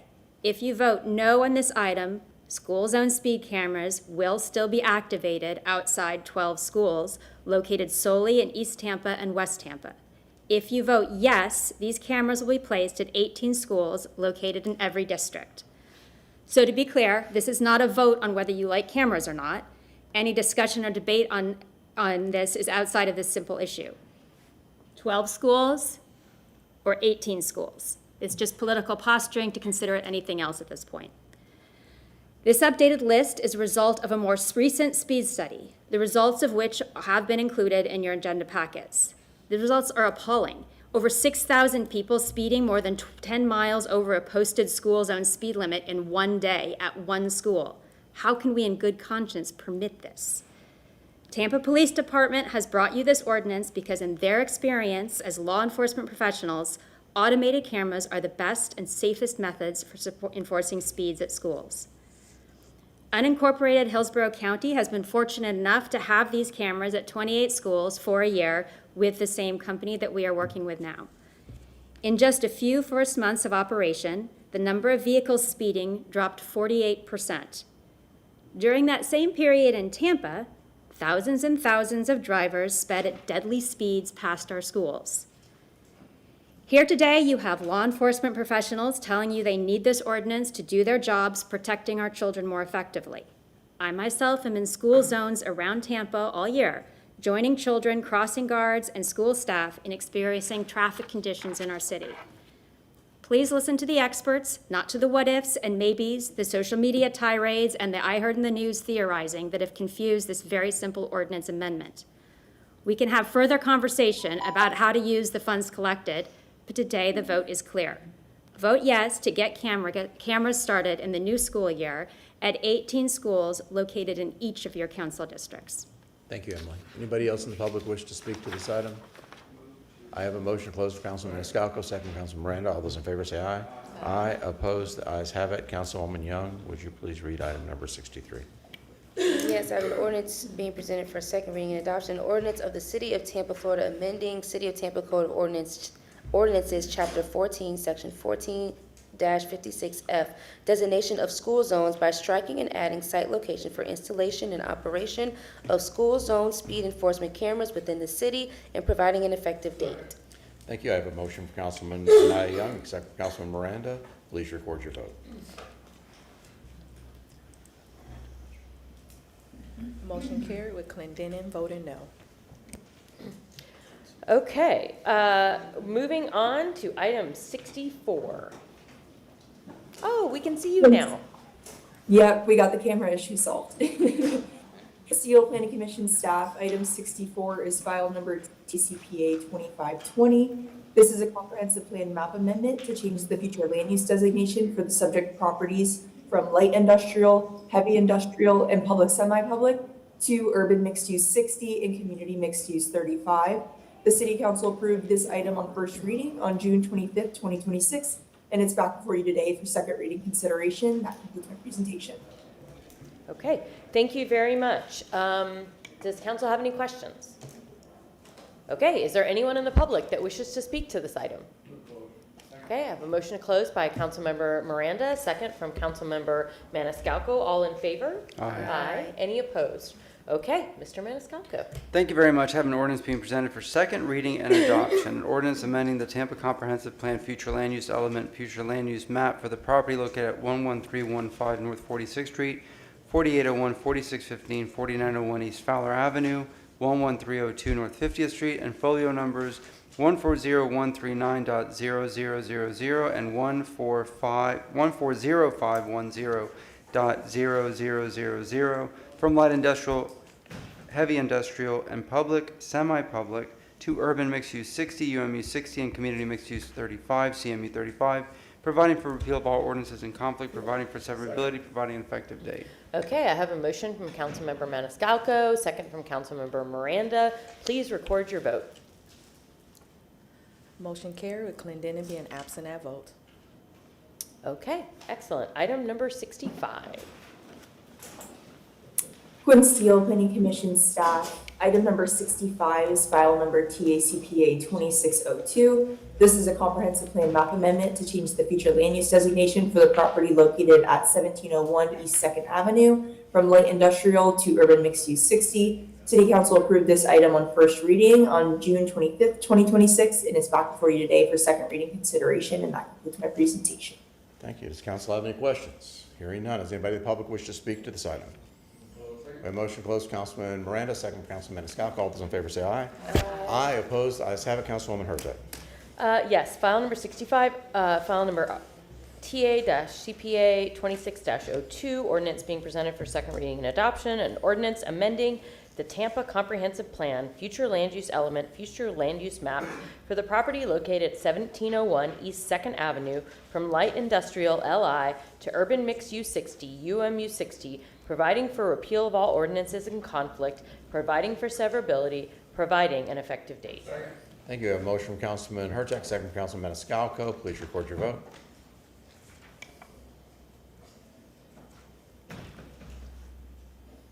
Motion carried unanimously. Thank you. Item number 66. Los Alamos Development Coordination, presenting file number BAC 26-09 for second reading and adoption. I'm available if you have any questions. Staff, or council have any questions of staff? Hearing none. Anybody in the public wish to speak to item 66? We have a motion to close. Councilman Miranda, second from Councilman Maniscalco. All those in favor say aye. Aye. Opposed? The ayes have it. Councilman Miranda, would you please read item 66? Yes. Item number 66, BAC 26-09, ordinance being presented for second reading and adoption. An ordinance in the city of Tampa, Florida, vacating, closing, discontinuing, and abandoning that alleyway located north of CXX Railroad, south of 7th Avenue, east of 23rd Street, west of 24th Street, as dedicated by the plot Truman's East Ybor subdivision in Ybor City, Hillsborough County, Florida, and more particularly described in section 2 thereof, subject to certain covenants, conditions, restrictions as more particularly set forth therein, providing for enforcement and penalties for violation, providing for definition and interpretation, and repealing conflict, providing for severability, providing an effective date. Thank you. I have a motion from Councilman Miranda, second from Councilman Maniscalco. Please record your vote.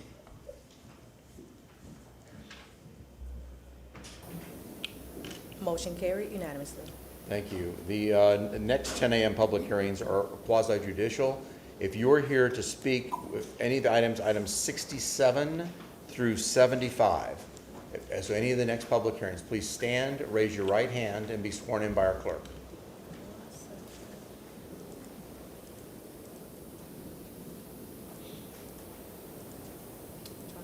That's the first time I've seen that.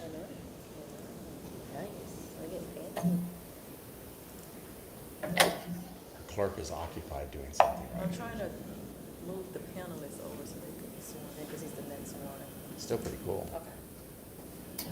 Please raise your right hand. Do you swear or affirm that the testimony that you are about to provide is the truth and nothing but the truth? Yes. Yes.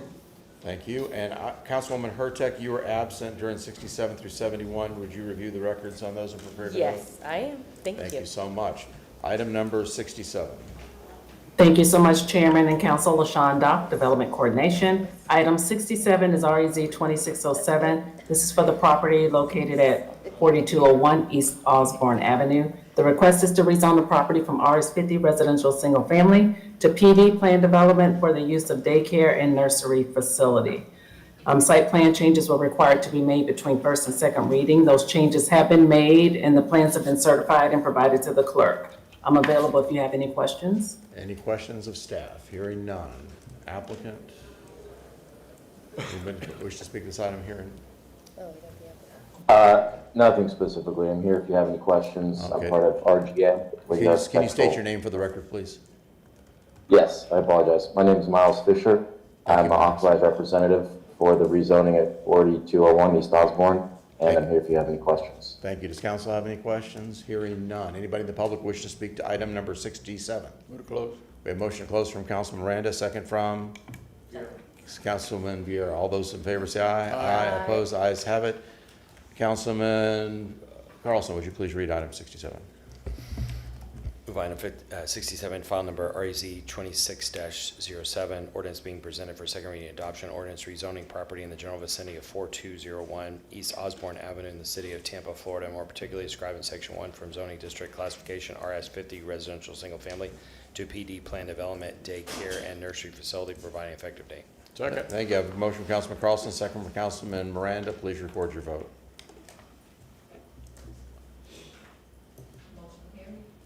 Motion carried unanimously.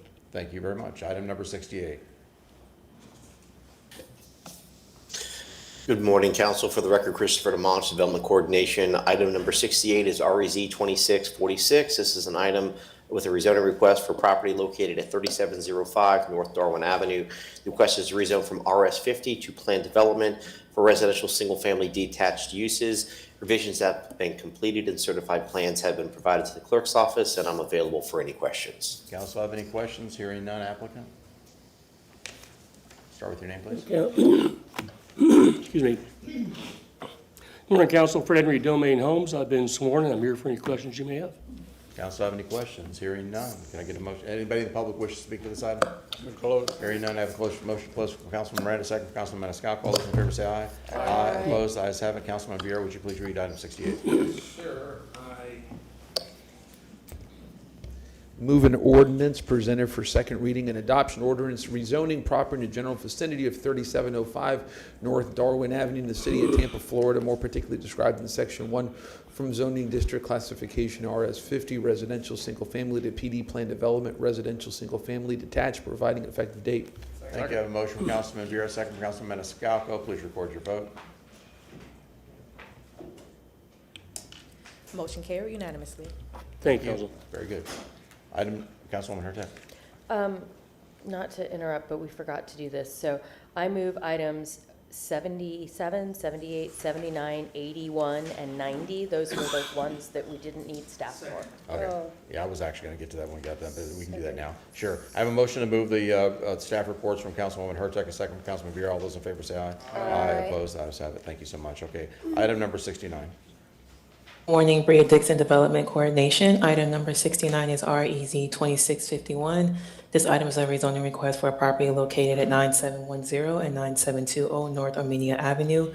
The request is to rezone from RO Residential Office to C in Commercial Neighborhood. I'm available if you have any questions. Does council have any questions? Hearing none. Is there an applicant? Just state your name, please.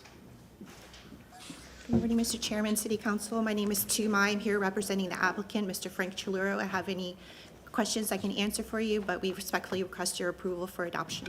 Thank you. Council have any questions? Hearing none. Anybody in the public wish to speak to item number 69? Move to close. A motion to close from Councilman Miranda, second from? Second. Councilman Vieira. All those in favor say aye. Aye. Aye. Opposed, ayes have it. Councilwoman Young, would you read item 69, please? Yes. File number REZ 26-51, ordinance being presented for second reading and adoption, an ordinance rezoning property in the general vicinity of 9710 and 9720 North Armenia Avenue in the city of Tampa, Florida, and more particularly described in section 1 from zoning district classification RO1 residential office to CN commercial neighborhood, providing an effective date. Thank you. A motion from Councilwoman Young, a second from Councilman Vieira. Please record your vote. Motion carried unanimously. Thank you. Item number 70. And if I may, before, let me just say, go Temple Terrace. That's all. That's where I grew up. Oh, my goodness. Item number 70, staff. Bria Dixon, Development Coordination. Item number 70 is REZ 2653. This item is a rezoning request for a property located at 3817 and 3819 Temple Street. The request is a rezone from RM16 Residential Multiple Family 16 and CG Commercial General to RM18 Residential Multiple Family 18. I'm available if you have any questions. Does council have any questions? Hearing none. Applicant? Seeing none. Is anybody in the public who wish to speak to that? Oh, online, okay. Yeah. Hi, good morning, council. My name is Giselle Moda, authorized agent for REZ 2653. No comment here. I'm here for any questions. Thank you. Does council have any questions of the applicant? Hearing none. Anybody in the public who wishes to speak to item 70? Close. We have a motion to close. Councilman Miranda, second from Councilman Vieira. All those in favor say aye. Aye. Aye. Opposed? The ayes have it. Councilwoman Hurtak. File number REZ 26-53, ordinance being presented for second reading and adoption. An ordinance rezoning property in the general vicinity of 3817 and 3819 Temple Street in the city of Tampa, Florida, and more particularly described in Section 1 from zoning district classification RM16 residential multiple family and CG commercial general to RM18 residential multiple family, providing an effective date. I have a motion from Councilwoman Hurtak, a second from Councilman Maniscalco. Please record your vote.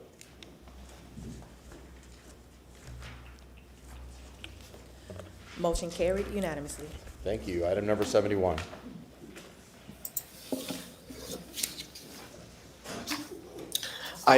Good morning again, Christopher DeMonge, Development Coordination. Item number 71 is REZ 2586. This is a rezoning request for property located at 3101 North Nebraska Avenue. The request is to rezone from RS50 in commercial general to planned development for storefront residential commercial, allowing for all CG uses. At first reading, council's direction to the applicant was to update the west and south elevations by providing more details and showing how the facades were being broken up. The applicant has provided updated elevations to staff, which show varying materials used as well as facade footprints, which indicate changes in the layouts of the facades for all sides of the building, but specifically the west and south facades. Revisions have been completed and certified plans have been submitted to the clerk's office, and I'm available for any questions. Council have any questions? Hearing none. Mr. McElhaney. Good morning, Council. Steve Michelini. We took the comments from council into consideration, worked with the city staff. We prepared alternate designs for them, submitted them on time, and they've been certified. We respectfully request your approval. Thank you. Councilman Manis, did you have a question, or was that? No, just I have preparing? Okay, very good. Okay, is that it? Anybody in the public wish to speak to this item? Move to close. We have a motion to close. Councilman Maniscalco, second Councilman Miranda. All those in favor say aye. Aye. Opposed? The ayes have it. Councilman Maniscalco. Thank you very much. I have an ordinance being presented for second reading and adoption, an ordinance rezoning property in the general vicinity of 3101 North Nebraska Avenue in the city of Tampa, Florida, and more particularly described in Section 1 from zoning district classification RS50, residential single family and CG commercial general to PD plan development, storefront residential commercial all CG uses, providing an effective date. I motion from Councilman Maniscalco, second from Councilman Miranda. All those in favor say aye. Oh, I'm sorry, excuse me. Please record your vote. Sorry. Motion carried unanimously with Vieira being absent at vote. Thank you. Thank you, Councilman. I think we should go to Tiny Tap for a cocktail after this. Item number 72. Good morning, Chairman and Council. Leo DeBartolome, Development Coordination. Agenda item number 72 is AB 22608 for the property located at 2105 West Morrison Avenue. The request is for the alcoholic beverage sales, small venue classification, beer, wine, and liquor, consumption on premises only. Site plan changes were required between first and second readings. Those changes have been completed. The plan has been certified and provided to the clerk, and I'm available for any questions. Does council have any questions? Hearing none. Is there an applicant? Anybody online? The applicant did email me and told me he was online. Yeah, I think if you had questions. we've got him. We're working through the new technology.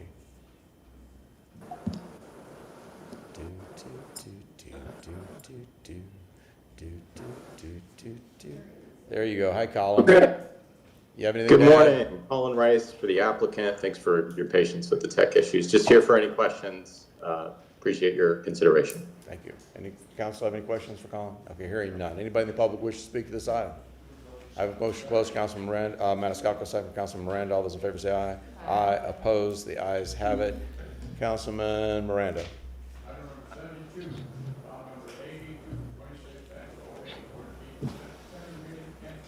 Adoption. An ordinance approving a special use permit, SU2, for alcohol beverage sales, small venue, consumption on premise only, and making lawful the sale of beverage regardless of alcohol content, beer, wine, and liquor on that certain lot, plot, or tract of land located at 2105 West Morrison Avenue, Tampa, Florida, more particularly described in Section 3, providing that all ordinance or parts of ordinances in conflicts are repealed, repealing ordinance number 1463-A, providing an effective date. I have a motion from Councilman Miranda, second from Councilman Maniscalco. Please record your vote. Motion carried unanimously. Thank you. Very good. Thank you. Take care, Colin.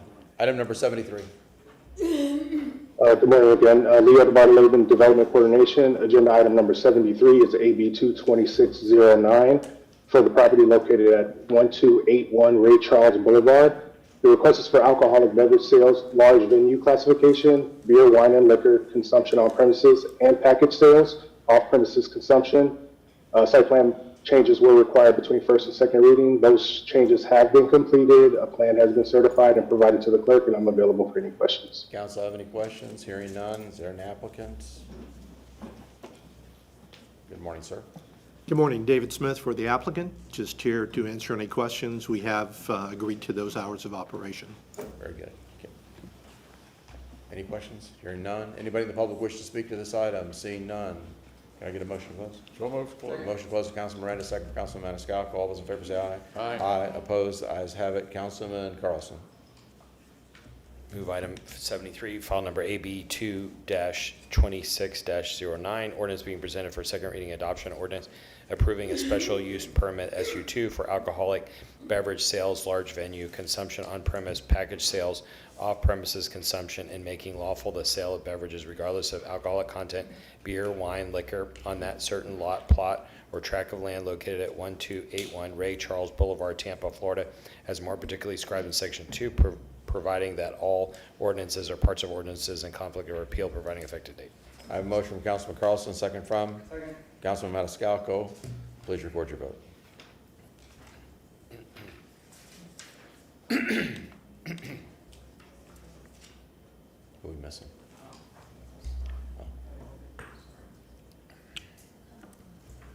Motion carried unanimously. Wasted 10 seconds of our time. Exactly. Okay, very good. Thank you so much. And item number 74, staff. Good morning again. Leo Laban, Development Coordination. Item number 74 is AB 22614. This is a special use 2 request for the properties located at 1301 East 4th Avenue, 1306 East 4th Avenue, 1302 East 2nd Avenue, and 1315 East 5th Avenue. The request is for alcoholic beverage sales, large venue classification for beer, wine, and liquor consumption on premises, and package sales, off-premises consumption. Site plan modifications were required to be made between first and second readings. Those changes have been made. A plan has been certified and provided to the clerk, and I am available for any questions. Okay, council have any questions? Hearing none. Is there an applicant? Yes, ma'am. Alex Shaler, 400 North Ashley Drive with the law firm of Gardner Brewer Hudson. As Leo mentioned, changes were made to the plan. We did add the condition regarding no single-use bar lounge to the Barrio Market. So happy to answer any other questions, but that's it.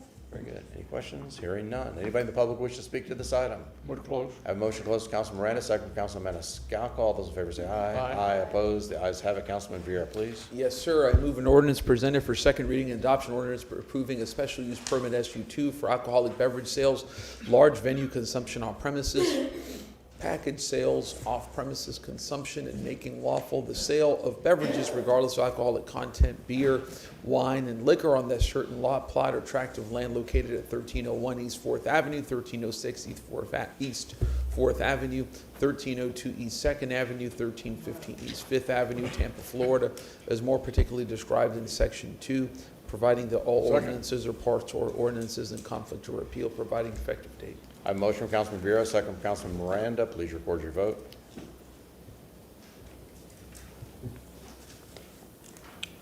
Motion carried unanimously. Thank you. Item number 75. Thank you so much, Chairman and Council. LaShawn Dock, Development Coordination. Item 75 is REZ 2628. This request is a request to rezone. It was a total of 55 parcels. The request is to rezone from IG Industrial General, YC1, Central Commercial Core, YC2 Residential, YC4 Mixed Use Redevelopment, YC5 General Commercial, YC6 Community Commercial, YC7 Mixed Use, and YC8 Residential to PDA Plan Development Alternative for mixed use commercial intensive uses and for all residential types, and to YC9, which is a site plan control district. Site plan revisions were required to be made. They're required also to the design book. Those changes have been made. The plans have been certified and provided to the clerk. I'm available if you have any questions. Thank you, LaShawn. Anybody have any questions? Hearing none. Applicant? Alex Shaler, 400 North Ashley Drive. I don't have anything further to add, but happy to answer questions if you have any. Council have any questions? Is there anybody in the public who wishes to speak to this item? Go on, come on. Start with your name, please. Good morning. My name's Dennis Lopez. This is new terrain for me, and I first want to thank Eric Cotton, who was kind enough to return my call, and I spoke to him yesterday. He advised me of this second reading today, and I also would like to thank Mr. Harsh Saravana, the city clerk who I talked to this morning, who, if our citizenry receives the type of service that I did from her this morning, they would be as grateful as I am for her informing me of what was going on. This is a bit, as I said, of unusual terrain for me, but let me tell you why I'm here. The 2416 East 7th Avenue address on 7th on Broadway is included in this development plan, and I'm not here to say that this development plan shouldn't go through at all. I think what Mr. Shaw is doing, and I think the intentions that he has are very wonderful and very admirable. The residence at 2416 East 7th Avenue was my mother and grandparents' home. And when Mr. Shaw approached us a number of years ago without us offering that property for sale, in addition to that property, my mother, being the only child of two Sicilian immigrants, one from Alexandria della Rocca, one from Santo Stefano, which will tie into why I'm here. She had other properties along 8th Avenue, former rental properties. My father's business was at 2703 East 7th Avenue. Mr. Shaw offered to buy it all. My siblings and I, my two brothers and my sister, agreed. I wanted to keep the home of my grandmother. Charlie's laughing. I appreciate that, Mr. Miranda. And I wanted to keep that. It had a lot of wonderful sentimental value for me. But I was outvoted by my siblings. And frankly, as I've driven by there, it pains me because I still have affection for the place. Nonetheless, several months ago, I was driving by and I saw a rezoning sign. And I'm an attorney, but I don't do property law. And I called a buddy of mine who does, and he explained it was coming up for hearing. For somehow, I was under the mistaken impression this was going to take place in August. But thankfully, I guess I got 28 seconds. I didn't know there was a time limit. If you would indulge me for just a few more moments, please. You're shaking your head no. Yeah, you get 3 minutes for this part of the presentation. Okay. Looking at the site plan, it appears that this property is still intended to be single-story. I don't know if they have the ability to tear it down. Can somebody tell me whether they do, if it's in the historic district? Anybody? Chairman? We don't provide testimony, but I'm sure the applicant will be able to answer that question when she comes up, because she'll have an opportunity for rebuttal. Thank you for your time. Thank you. And I had nothing to do with my vote, if I may, Mr. Chairman. I've known this family, my family's known this family for over 100 years, really. Yeah. And just to clear the record, I used to buy a lot of feed when I had horses there, and when I was a little boy, my mother would let me, for 10 cents, buy a little chick, and we'd grow them in the backyard. Remember, this is a... I'm just telling you about the history. I'm not having to do with I want zoning, but I'm thank you, Chairman, referencing it all. Mr. Miranda. I want the record to reflect that I believe that casita would be best served as either a museum as a casita, the interior, which probably no one has even looked at, is unique, that or a bed and breakfast or something of that ilk. Thank you. Thank you so much. Applicant, would you like a rebuttal? Alex Shaler, 400 North Ashley Drive. I'm trying to pull up the historic district maps. I'm not sure if that's a landmark structure or not, so off the top of my head. We do have the design guidelines that outline certain different development standards, but we are not to the point yet where we can opine on what individual addresses will look like as part of the PDA at this point. Okay, thank you. But we can get his info and keep him up to speed. Council have any questions? Hearing none. Anybody else in the public wish to speak to this item? Okay, can I get a motion to close? We have a motion to close. Councilman Vera, second. Councilman Maniscalco. All those in favor say aye. Aye. Opposed? Ayes have it. Who left off with, who leave off with? Yeah, so Councilwoman Young.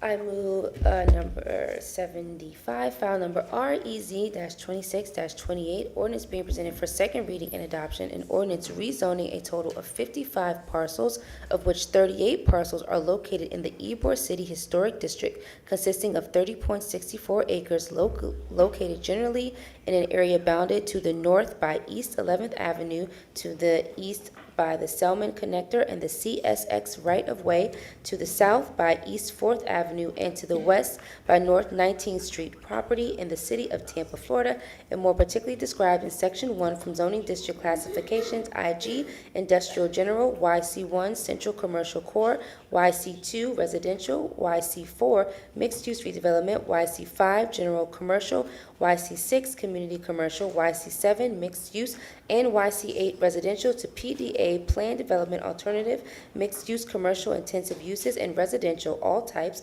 and YC9, Site Plan Controlled, providing an effective date. I have a motion from Councilwoman Young, a second from Councilman Vieira. Please record your vote.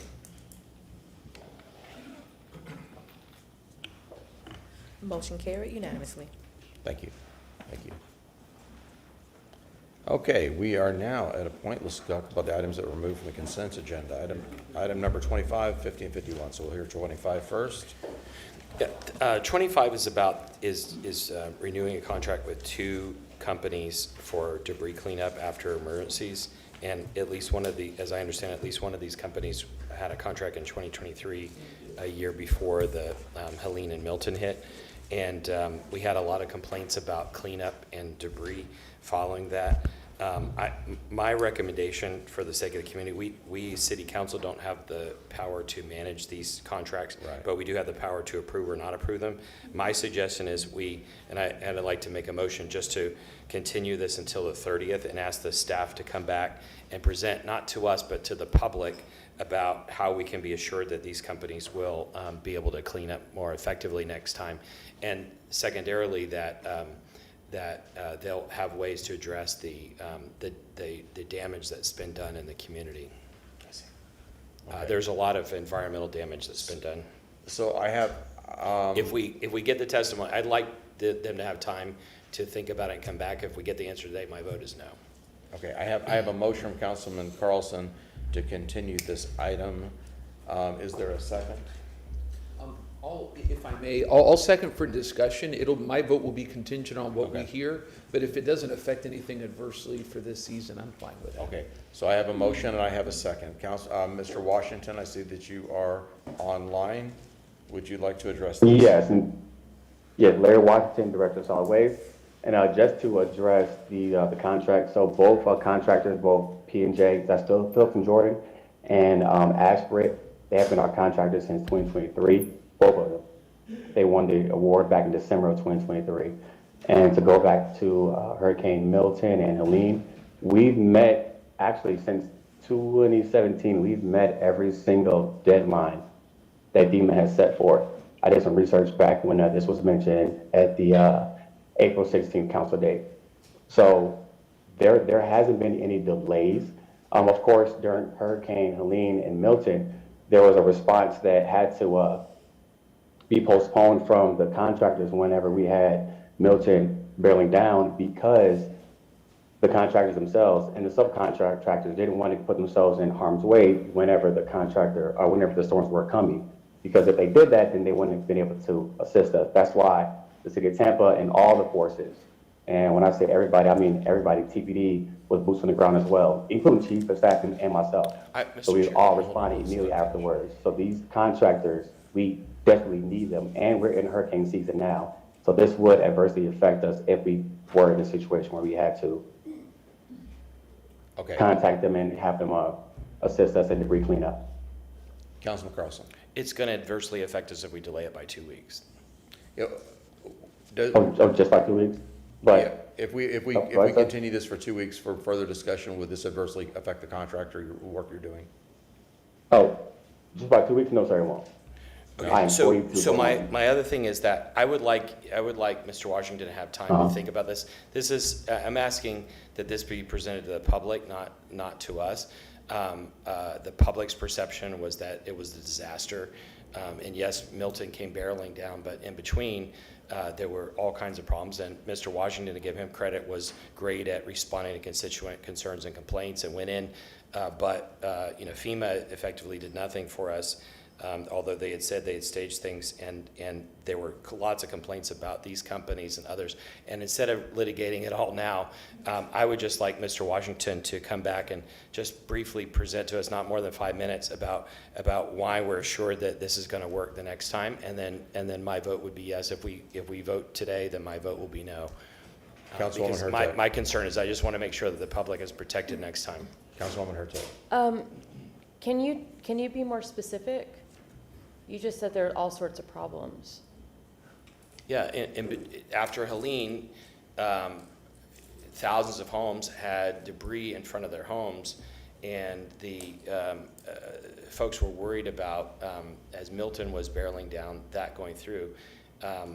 There should have been FEMA working with these consulting firms to go in and clear out as much as debris as possible. The perception, especially in South Tampa, was that very little of it was taken out in advance. The other thing that happened in the second part of my motion was that some of it was put in Gadsden Park and other places where there's concerns about chemical, other kinds of environmental damage. And so we don't often have situations where we have 3 storms in a row, but the public doesn't want debris sitting out in front of their houses for 6 weeks.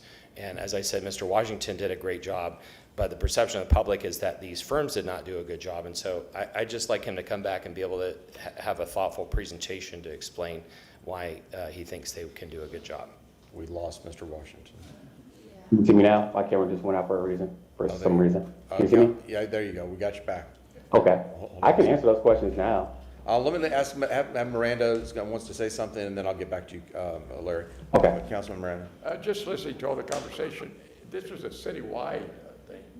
And the city, land-wise, it's got hundreds of miles land-wise. And it was, and most of us went to different areas at one time that we didn't even know where we were going. Some went to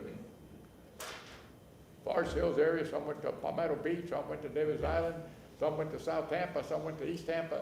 Someone was everywhere. And it was not even coordinated, but that's the way it happened with the council members. We went everywhere, like everybody else did. So I understand what the conversation is about, but if these contractors did the job, they're entitled to get paid. This is about renewing the contract. I understand. I'll chime in before I recognize Mr. Washington again. I will say that, these were back-to-back natural disasters, and I'm not going to disparage some of our neighbors or others, other municipalities, but because of my involvement across the state, I can tell you that we rose way above this of many other municipalities and jurisdictions in the state. I mean, the performance of our solid waste and what they did would be the envy of some of the folks around the area. Because there's political. We did a better job at PR. I know, but I disagree mean, with you. I get it. I get it that what you're saying that because if you have trash in front of your house, that's important. But when you look at globally across the city, and I get there, there's always going to be that exception. And if you got trash in front of your house, that's a horrible thing, and everybody's panicking, and you got other storms coming. But I think as a globally or holistically looking at the city, I think that they did a tremendous job. Again, it's not that they did a perfect job, but they did it compared with the dice that were rolled and what came up from an act of God. I mean, you just got to do what you got to do. Okay, Mr. Washington, you wanted to say something? Yes, sir. So I want to make sure that we can take a step back and recall that during Hurricane Helene, we had a lot of flood damage. And that was something new to the city of Tampa. Usually just wind damage, which is what happened during Hurricane Milton. But the flood damage, it takes the average person about a month to clear out their home. So some people had items out on the curb immediately, those that had the means, the resources, but others did not. So we were cleaning up those household hazardous debris piles well into the next few months. But going back some, there was no municipality in the general area, so that's Hillsborough County, that's St. Pete, that's Pinellas, that clean up the entire city within those 2 weeks. There's no way possible. So what we did was we sent out as many troops as possible to get as much as we could up and then prepare for the next storms to hit, because we weren't sure how bad it was going to be because it was coming directly for us. And then we responded correctly and abruptly as soon as that second storm passed, which was Hurricane Milton. So it's more of a understanding the differences between storms. Flood damage takes a lot longer to collect. You have household debris piles that were 3 times the size. And then it takes twice as long to pick up those piles versus just having yard debris out, some tree limbs. My team has to take precaution when they're picking up glass and, let's say, drywall and all those hazards there that are currently out there, because they have to face that themselves when they're collecting. So our response was quick. The contractors were very efficient when they were actually here, but it takes time. And then there was storms a week or 2 before in South Carolina, I believe, which is where they were coming from. So they needed time to respond here to get down, because there were multiple storms that were taking place that year, back in 2024. Thank you, Mr. Washington. Yeah, Councilman this is about explaining to, my proposal is about explaining to the public what the role, not of Mr. Washington's part, the role of these contractors in cleaning up and how we can be assured that this will be done. And so I would just call the question, because if you guys are going to vote yes anyway, go ahead and vote yes. I'll vote no, but I think it's worth a 5-minute conversation in 2 weeks. Okay, I have a motion on, and I have a second to continue this item. What was the, just 2 weeks, what's the date on 2 weeks? July 30th. July 30th. We don't? We don't have room? We do, okay, we have room. Okay, so I have a motion, you still have a second on this? Yeah, sure. Okay, I have a motion second to continue this. All those in favor of continuing item 25, say aye. I have a question on the motion, if I may. Yes. Yes, sir. Councilman Carlson, I mean, what I'd be willing to vote for is if you wanted to take up, we passed this today, and then you were able to put in that on the date that you have there for a discussion on this, to educate the public on what's happening and so forth, I'd be fine with that, just for the record. That would be a subsequent motion after this, after we go with this business. Okay. I think my thing is he already said that it doesn't affect the cleanup if we delay it by 2 weeks. We have the motion was to have Mr.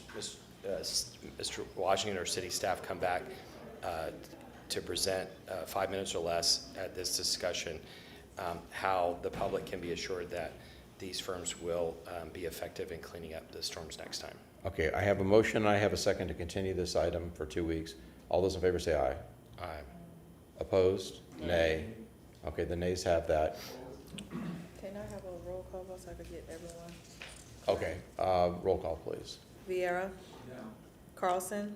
Yes. Miranda? No. Maniscalco? Hurtak? No. Young? Yes. And Clendenin? No. Okay, motion failed with Vieira, Miranda, Maniscalco, Hurtak, and Clendenin voting no. Okay, we have a motion to move item 25, a second from Councilwoman Hurtak. All those in favor say aye. Aye. Opposed? I'm voting no, and I'll just tell you guys it was an absolute disaster, and it's going to be on you when these guys don't do a good job next time. Okay, thank you. Motion carried. Motion With carried, companies that Carlson didn't do a voted good no. job last time. I'm sorry, clerk, can you state that again? Motion carried with Carlson voting no. Thank you very much. Item number 50. Sir? I had requested that these items be pulled, and the reason was we received a couple of emails, and then there was some public comment regarding, if I remember in one of the emails, public participation, that there was not, if we didn't follow the rules on that. And then, I don't remember off the top of my head, I know that 3 people spoke about it, but. Mr. Perry, are you here to talk about these items? So Mr. Campbell. And Mr. Campbell's here as well. I didn't see him. So I guess just to sum up what I think Councilman Maniscalco said, and I'm sure you guys have seen the public comments about the implications this has for expansion or a further commitment of the South Howard Flood Project. So could you guys address that? You want to just start there and then questions? Or do you have something you want to frame more? Further frame? Yeah, I wanted to frame and just Councilwoman say that So I actually had Kelly call and talk to Mr. Campbell, and this is literally just helping us pay for the design. Okay. So with that frame, could you please explain to us what we're looking at, item 50 and 51? Yes, Brandon Campbell, Mobility Director. Items 50 and 51 are related to a $186,000 grant award for the ongoing design of the South Howard project. It is supplemental funding for the effort that is already underway. Does this design further expand what has already been approved, or does it commit us to further expenditures? No, it does not. Okay. Isn't, for, thank you. For this grant, there's a match that's required, yes? Yes, that's correct. How much is the match? I'd have to look at the exact number, but it is below that $7 million that we've already committed to it. So Michael might have something. Mike Perry, DCFO. It's about $2.2 million. It's the required matching. Like Brandon already says, we already have those funds budgeted. Okay, Councilman Carlson. Yeah, just to further the explanation. So in this, it has the old route. Is this approving going back to the old route, or is the new route? No, the reason for the text as written is that this grant was applied for in 2023 after the late 2022 Hurricane Ian. So the project has clearly developed significantly since that time, and the language in the grant application and award does not obligate us to go back to that original set of options that were considered. And the last thing I'll say is I'm in favor of getting reimbursement from other government agencies on grants, but I'm against this project as it is. My concern from the beginning is that this did not go through a thorough scientific process to look at all the different possibilities. I'm very convinced from the engineers I've spoken to outside the market and even outside the country that what we're doing is old technology. It's a bad solution. It seems to be politically motivated, not based on science, and we know it's not going to work.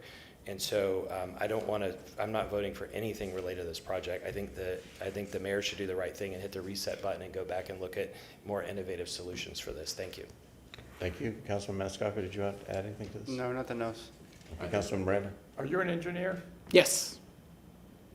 Do you think this project's going to work or not? I believe it will, yes. Thank you.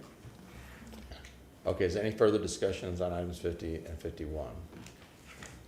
Councilwoman Hurtak. I move items 50 and 51. I have a motion moving items 50 and 51 from Councilwoman Hurtak, a second from Councilman Miranda. All those in favor say aye. Aye. Opposed? Nay. Okay, can we get a roll call, please? Hurtak, Yes. Young, No. Vieira, Yes. Carlson, Miranda, Yes. Maniscalco, No.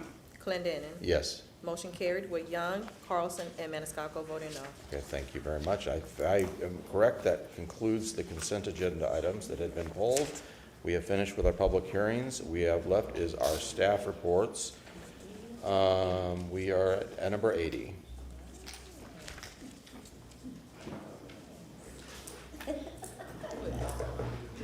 Let's talk fire stations. You know, I think it's been, 2 weeks since we talked about a fire station. Oh, wait, council hasn't been in session for 2 weeks. Yeah, okay, here we go. Staff? Richard Mutterback, Director of Contract Administration. We're here for you for bringing a design build service agreement for a guaranteed maximum price for Fire Station 24. We have spoke about this as mentioned several times over the last 16 months, and we're here. We're ready. We brought a GMP in front of you. Any questions? Chief Tripp here with me as well. I'll recognize Councilman Vieira first, then Councilwoman Hurtak. Thank you, Mr. Chairman. No, I just wanted to, I guess, acknowledge for all of us, Chief Tripp, all the firefighters, everybody, what a big thing this is for us. This is going to finish the job on Fire Station 13, which, you know, we started 6 years ago, which at the time, numbers that people are sick of hearing probably, but they're damning, which is, it was 1 out of 23 stations, took up 1 out of 7 calls in the city of Tampa, and Station 13 was the 54th busiest station in the United States of America. They have a huge, if you walk in, they're a big old mural of Freddy Krueger when you walk in there, because it's the station it was where if you work there, you're not going to sleep.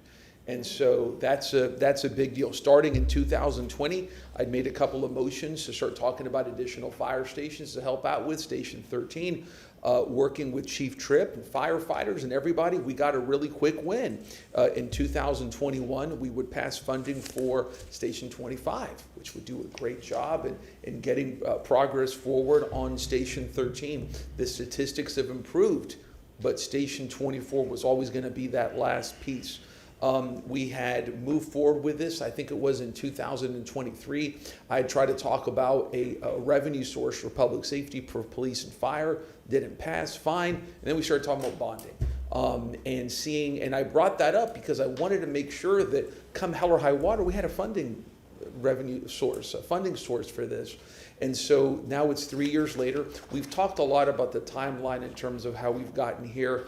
I'm not going to go into that just because we've talked a lot about that. The good thing is, I know, right? No, let the record reflect. No, but it's wonderful because this is a big win, but especially, guys, for North Tampa, for the Bush and Fowler communities. This is a very, very hardworking part of Tampa. I call it the working class backbone of Tampa, and this was the community that had to deal with the challenges of Station 13. So this is a big, big win for us, and I think it's something that I know we're all going to celebrate and be very happy about. So, Chief Tripp, I thank you for your time and your patience. And Mr. Mutterback, I always joke with you that when you started getting on this, you were like, what is this?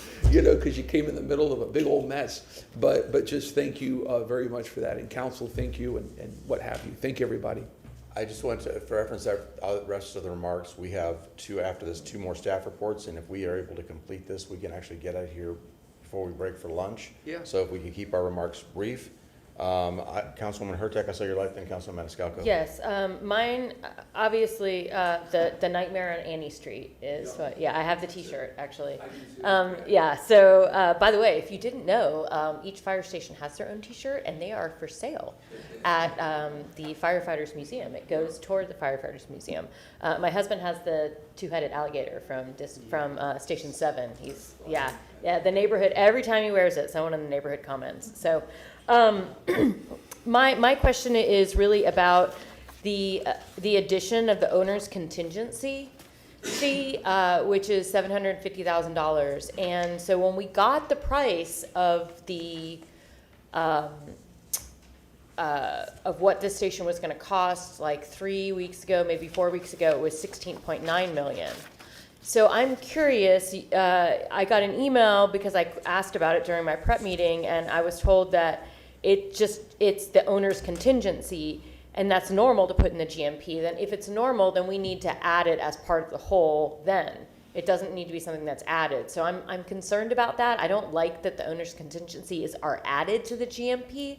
I would really prefer that we stop that process, that practice, and that if you need more money, you come back to council. I'm not talking just about this fire station, but in general for projects, because I don't know how often we actually get that money back, and I think it's something that we should be talking about. So that's my statement. Councilman Maniscalco. I just want to say that I'm very excited for this. Thank you for all your hard work, everybody, and I'm glad that we're voting on this while Councilman Vieira is still with us, because he has, while you're here on council. I'm sorry, because I know, come November, but you've been a champion since day one on this, and that's it. Thank you. Okay, Councilman Vieira, would you like to move this item, this resolution? We have a motion from Councilman Vieira to move item 80, the resolution. A second from Councilwoman Young. All those in favor say aye. Aye. Opposed? The ayes have it. Thank you. Congratulations. Chief Tripp, thank you very much. Looking forward to the groundbreaking. Okay, item number 87. Councilman Reddick.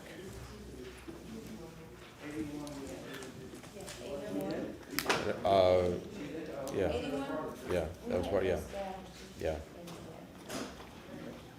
Okay, here we go. Let's talk about Councilman Reddick. Good morning, Chair and Council. Michelle Van Loan, Real Estate Department. I'm here this morning in response to a request for staff to review and present on an honorary naming for the former councilman Frank Reddick at the Williams Park, the Activity Center building that is there. And if you can bring up the PowerPoint. It's up.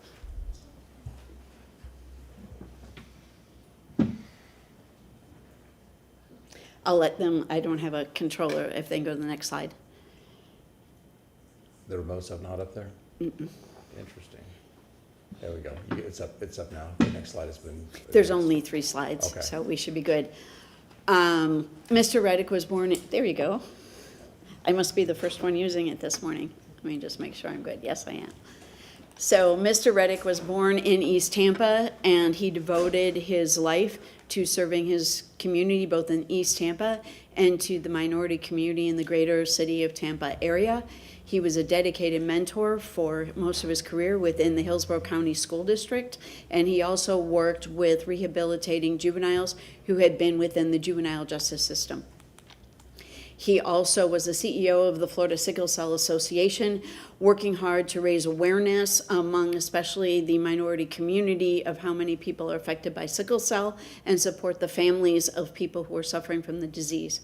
He also served on the Hillsborough County Hospital Authority Board. The East Tampa Partnership was a great proponent and advocate for the East Tampa CRA and the community work and the community-led efforts within the CRA and the East Tampa Partnership. He was also the president of the Tampa Coalition for Change, and as you all know, he served us very devotedly here on City Council for 8 years. On a personal note, the 22nd Street Roundabout, he was the champion for that, and when there were a couple of people who brought up some issues, he really fought for that roundabout to be included as part of the 22nd Street roadway improvements that we did back in the aughts. Parks and Rec has looked at, reviewed the request, and they are in alignment with the recommendation that the Activity Center at the Williams Park be named after Frank A. Reddick. And I'm here to answer any questions. Council have questions? Councilman Maniscalco. Real quick, and I know he's looking down from above, I just want to thank Councilmember Reddick for always being there for me. You know, I mean, I know he has since passed, but he was there for me at the beginning in my campaign when I first won. So I'll always be appreciative of that. And interestingly enough, the last photo that I have with Councilman Reddick is at the Williams Park complex. So he was a very good person, and he served his city very well, and I think this is very well deserving. Thank you very much. In the picture that was up there, that was the councilman when we had the Grammatica brothers out there, and they redid the playground, and all the kids came in and helped. And he was just such a big part of a lot of the improvements that we had throughout the park system in East Tampa. Councilman Carlson, did you wish to say something? Yeah, thank you to Councilmember Young for bringing this up and remembering him. I was friends, like many of you, with Frank Reddick for a long time. Great person, very involved in the community in many ways. He was one of the people, I was helping him behind the scenes with Councilmember Capine and others, and they're 2 of the people that turned to me and said, hey, you need to run for office. And so I guess thank you to him for that. But besides being on council, he was also chair 2 or 3 times, twice. And so I think we should recognize that as well. He was such a great person, and even when his health was failing in the last few months or year, he was still on the phone. He was calling me, probably like the rest of you, saying, hey, here's the background on this or that. And so he really, really cared about the community. I think this is a great decision. Thank you. Yeah, Councilman. I had the pleasure of also serving with him, and our offices were right next to each other. He was a gentleman of very few words, and when he spoke, you listened. I'll let you have the last word, so I'll give you me, but Councilman Bureau, I go was ahead. going to say something. Yeah, I was going to give you the last word. Thank you, Mr. Chairman, and thank you, Councilmember Young, for this. Vivian Kitchen had called me on this to seek support, and I was like, of course I'm going to support this. And, you know, I served with the late Councilmember Reddick for about 2.5 years, and he was always a very forceful advocate on many, many things. I remember just many, many times when he would bring up issues that a lot of folks wouldn't otherwise bring up. I remember one time that always stands out. We're talking about the ferry to St. Pete, and somebody was was here presenting on it, and he just asked them out of nowhere, he goes, let me ask you something, how many black folks ride the ferry? And it just caught the person off, you know? But he brought up a lot of issues that people should bring up, you know, like that, for example. And so God rest his soul, and I'm glad this is happening. Thank you. Yeah, Councilman Vera, he was definitely an interesting, soul and a great representative. In fact, he was a great supporter of mine and on the political side of the House, and I of him, along with in his political side of his career, as well as his work in the public and the private sector as well, and with the associations that he was a part of. So a great member of the community. I thank you, Councilwoman Young, for suggesting this recognition, and I'd like to recognize you now to discuss this issue. Yeah. Well, I'm very happy to be able to do this. I think you can tell a lot about someone when you hear the positive things that people say about them. And so, Mr. Reddick was quite the force and an advocate for the community. So I'm glad that we were able to do this. And there's so many people throughout Tampa that have really contributed to this fabric, to the city of Tampa, that I hope we continue to recognize them. And give them their flowers while they are here. So I move item number 87. It's just a staff. Yeah, don't have to move. Oh, I'm sorry. This is just the first presentation. Okay, Staff will good. come back with the. Got it. So Michelle Van Loan, Real Estate, so we would ask that you, if it's a pleasure of City Council, to set this for first reading of ordinance for September 3rd, and then we will post it on our website for public comment as required by the ordinance. Okay, so I'm assuming we have a motion from Councilwoman Young to set this for September 3rd. Yes. A second from Councilman Maniscalco. All those in favor say aye. Aye. Opposed? The ayes have it. Thank you so much. Thank you. Okay, I guess we have 89 now. On the agenda, if I may, Mr. Chair. Yes, sir. We were going to hear on, I believe it was from Chief Penn of the administration report on the K-bar cut through. When is that coming up on the agenda? Yeah, that probably would have been done when we were talking about 24, but. And whatever, just as long as it's done, I don't care. It's just Okay. Brandon, you here to talk about that? Go ahead. So I can give a quick minor update on this. So again, Brandon Campbell, Mobility Director. And actually, Councilman Vieira and I spoke a little bit on this earlier this week. Just to give a quick update, I'll hand these out. I brought a visual aid to put on the projector, but I wasn't sure how well it would show up, so I've got hard copies for you all. It's showing up well. Okay, good. Yeah, sure. So just to preface my statements or my update on this, this is not a City of Tampa or Mobility Department project. It is developer-driven, and so sometimes the timelines on these things are subject to the contingencies and challenges that developers run into. But the extension of the K-Bar Parkway from its existing open segment on the western portion of the K-Bar Ranch redevelopment all the way over to Morris Bridge Road has been underway for some time now. This aerial that I have provided you is from Google Earth, and you can see that it's dated November of last year. And I brought that in part so that you could see from that aerial all the grading that had been completed at that time.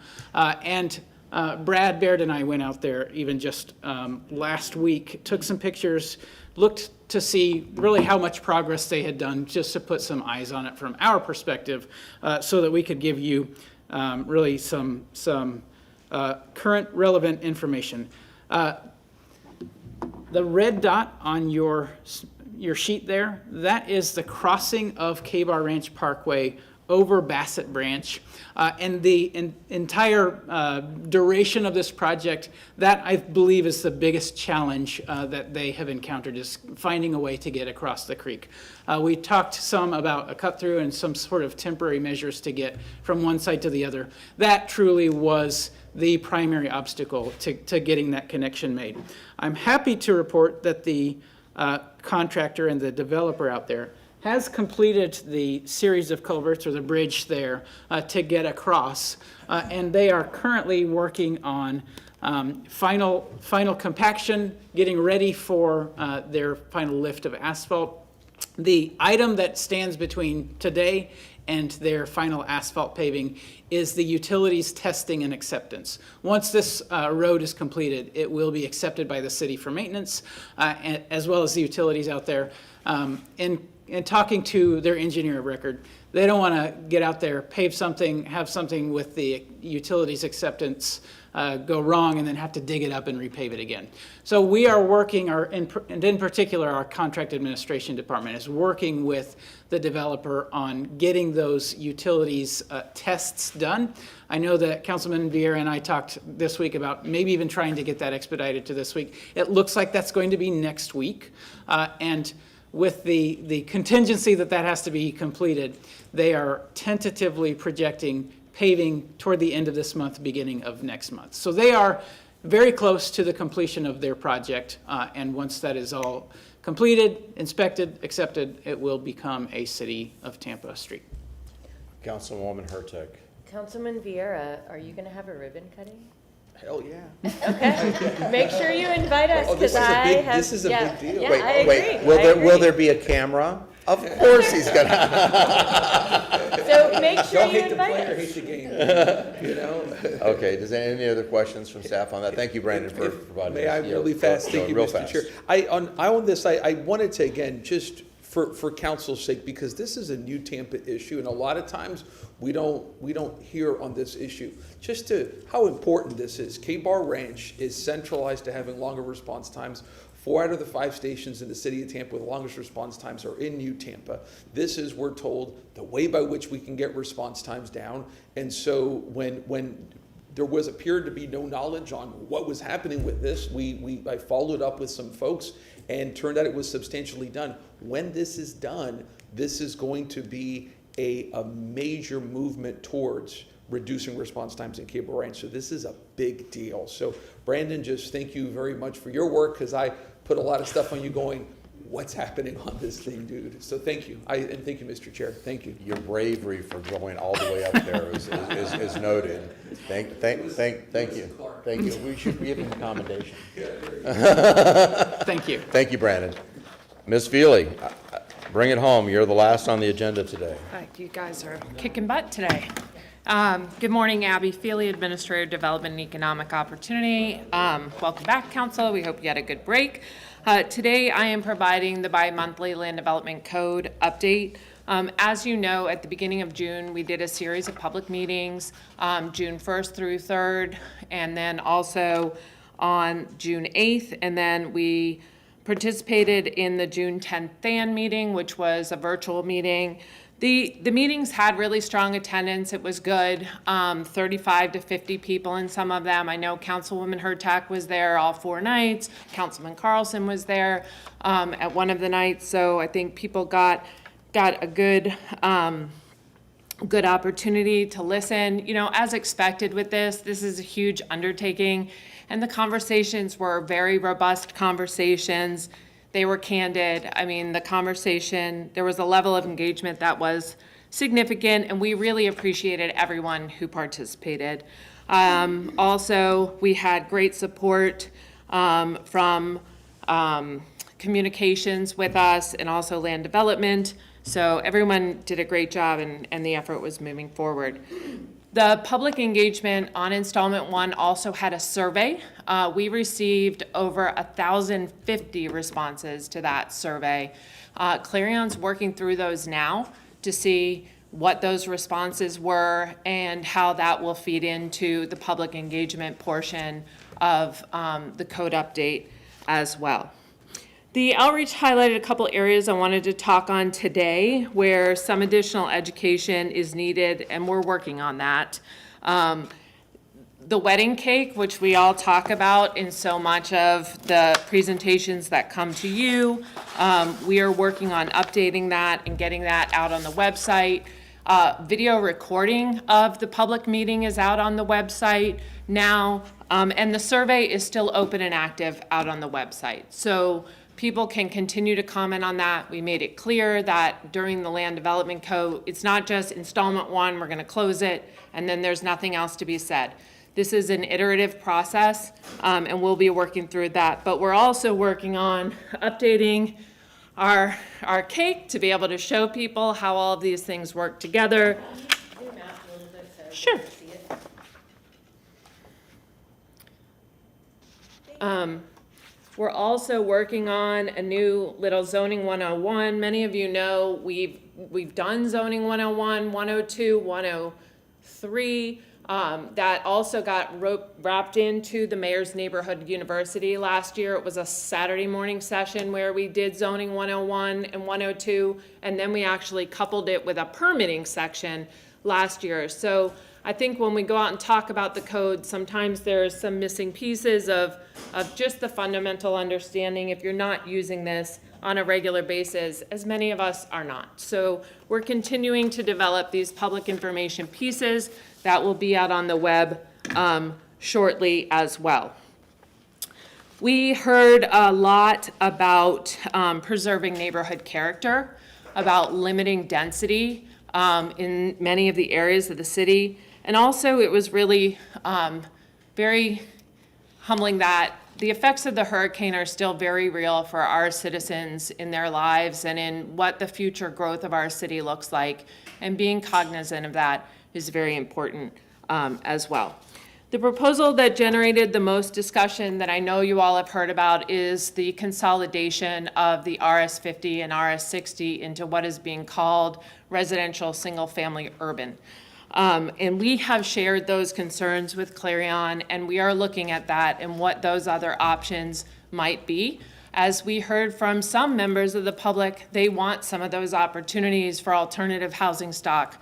I think the one thing that really was getting lost in that is that the underlying land use is what generates whether or not you would be eligible for that in your zoning, not the zoning. So by putting it in the zoning, that doesn't circumvent the underlying land use, but I think some of that was getting lost, and that is what, but there's also areas of that, including the potential for lot splits, the potential for additional intensification, and in lieu of on the fly responding to that, we were very intentional in providing the same information each night, listening, bringing back what was heard, and working with Clarion on that. So we are in the process of doing that. We're continuing to refine installment 1. We are also working on installment 2, which is the next iteration of the process and procedures. So that will be forthcoming as well. Thank you so much for the update. When do we expect the second section? Staff comments are going to them this week, and then the goal is to have some working sessions with staff. We're looking at July 28th right now for Clarion to come back on a number of things. Parking, which is in installment 3 that they're drafting right now, so internal meeting with mobility, land development to see what has been drafted and answer some questions that Clarion has. Tree and landscape also. Talk about installment 2 comments at the end of the month, and then typically they take the staff comments and then give us back another version. So I'm hoping August, end of August, and then after school, people are back from summer. We didn't want to be doing anything while people are out enjoying their vacations, so. Great, so end of August sounds like a good time. First of all, I want to say thank you so much.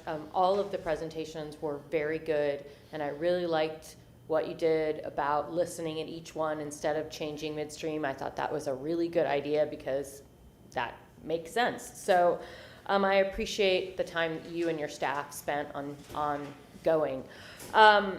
But I do have a quick question that's not related to land development code. I'm sorry, your phone is just blowing up. Yeah. So I had to put it aside. It was driving me nuts. How are we coming on the comp plan?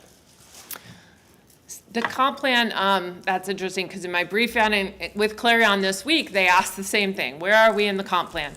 We were talking about an AHAC yesterday. Yes. So. I believe, per a discussion I had with Lauren Vasquez of City Planning, we are very close. There were like 4 or 5 comments left. FDOT had commented, and now they have kind of made their comments more advisory than actual objections. I think one of the challenges was you only have one hearing in August.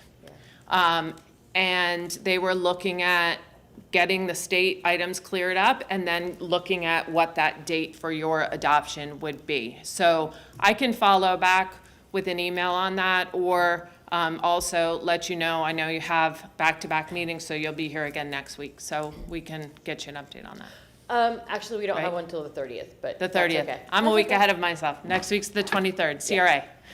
But yeah, And no, night meeting. That's absolutely fine. I Okay. appreciate it. And Yeah, I think it's very close to being eligible for adoption. Great. Very good. Thank you, Ms. Feely. Appreciate it. Thank you. Thank you. Okay, that concludes our regularly scheduled program. New business.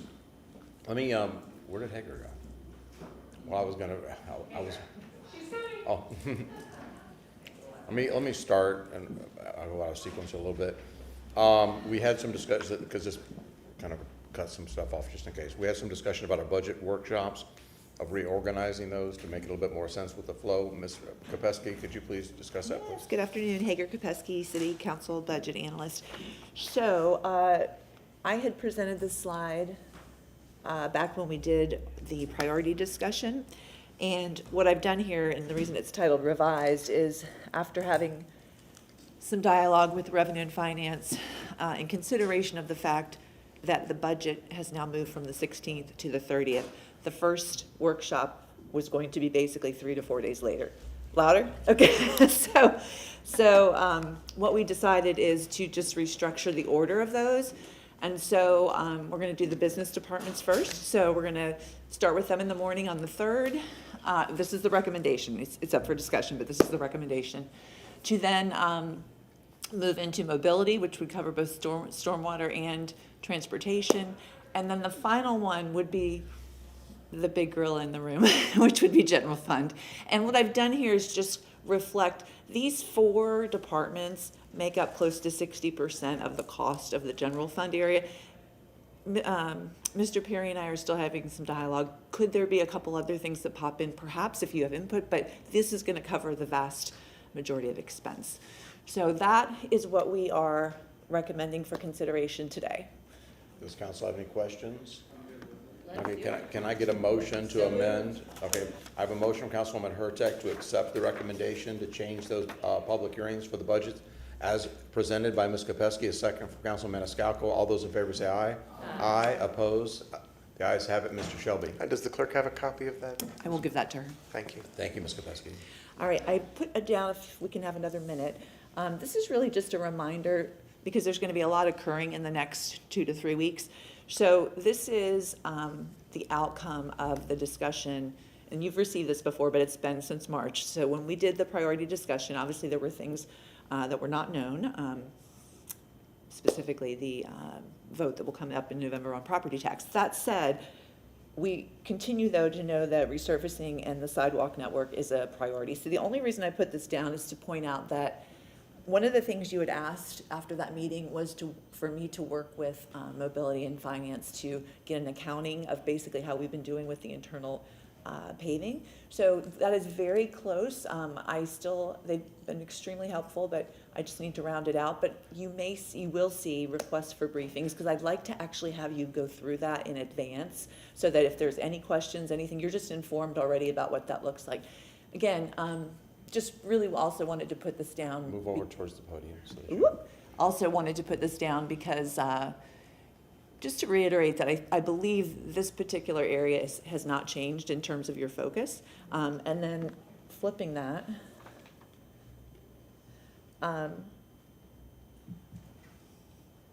Again, as we approach these workshops, as we get ready to prepare, these were the comments that came directly from you. So basically a reminder. Yeah. No, I appreciate that. Okay. All right. And another reminder, I know we had some discussion about the CDBG funds. What's going to happen is happening as we speak is the county commission is working on, because all this money flows through the county. They're having to do their things. They're working with, and they're kind of working with the city as a secondary side of it to get their list together. there's really no point of 7 discussions until the county does their work and does that. So anticipate having discussions on the CDBG funds after the county gets done with what they're doing, FYI. Okay, so I think that concludes that portion. I also want to recognize Ms. Kopesky and the work that she's doing as our analyst. I think she's really proven that it's been very helpful having that function. I don't know how she's coordinating with everybody else, but she's keeping me in the loop on an awful lot of different items that we've discussed and things that we're moving through council with this budget and moving into budget season. A lot of this has been on her shoulders, and I appreciate the fact that the work that she's been doing on behalf of council, working with administration staff. Okay, let's start with Councilman Carlson. Yes. Yeah, just to add to that, it showed that the process that we went through got the right person too, so the process worked. Okay, let's new business with Councilman Carlson. None, thank you. Councilman Vieira. 2 quick ones, if I may. So I've been working on an ordinance and then going back and forth with the administration on the public safety master plan, and I move on August 6th to have first reading for said ordinance, and then on August 26th to have second reading, if I may. You've looked at the calendar, that's all good? Yes, sir. Yeah, and it's just for reading. I have a motion from Councilman Vieira, second from Councilman. I'm so sorry, August 6th and then second reading 26th. 27. I apologize, 27th. Okay, so we have a motion for August 6th and August 27th. Councilman Vieira, second from Councilman Maniscalco. Excuse me. All those in favor say aye. Aye. Opposed? The ayes have it. Anything else? Yeah. And Sorry, Councilman, will that be put through the administration, through on-base? yes, that's my understanding. Yes, Okay, sir. thank you. And then really quick, if I may, that a lot of us know Alex Canassi and Ben Kozik. Alex Canassi, of course, his father is Simon Canassi, and is a great guy. So they actually took it upon themselves, some of y'all may know this, to go to Venezuela after the terrible earthquakes, and they helped with some recovery efforts and different things like that there. They went in part because one of our firefighters sadly lost his mother.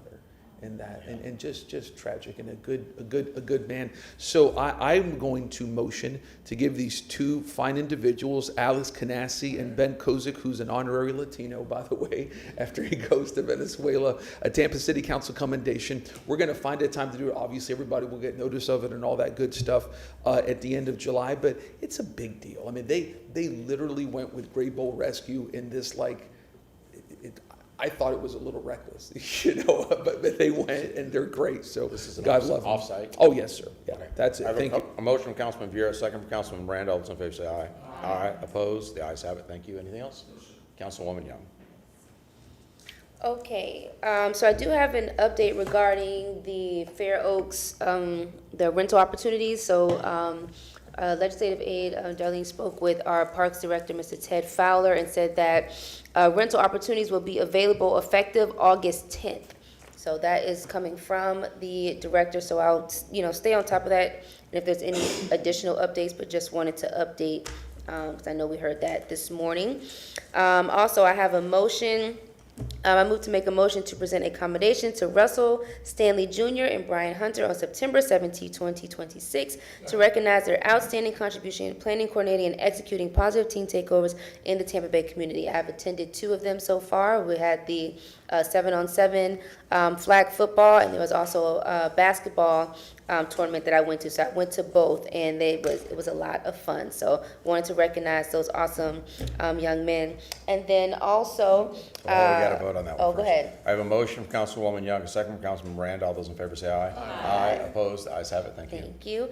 And then I also, I'm sure we all know this gentleman, but I move to make a motion to present a commendation on October 1st, 2026 to Albert Owens, aka Buckified, for a decade of scholarship contribution for youth in the Tampa Bay community. I had an opportunity to go to one of the scholarship presentations for his most recent scholarship recipient. Her name was Mia, and he just speaks so, positively. He does a lot, just on the remembrance of his mother and just being positive in the community. So I think it'd be an awesome person to recognize his contributions for years in providing scholarships to students that he is still talked to today after they have graduated college. So I have a motion from Councilwoman Young, a second from Councilman Maniscalco. All those in favor say aye. Aye. Opposed? Ayes have it. And then I promise I did take a little bit of vacation, but also just, updates, the historic Sanchez Ihaya building, there's a lot of progress that is being made. I think it's going to be absolutely beautiful.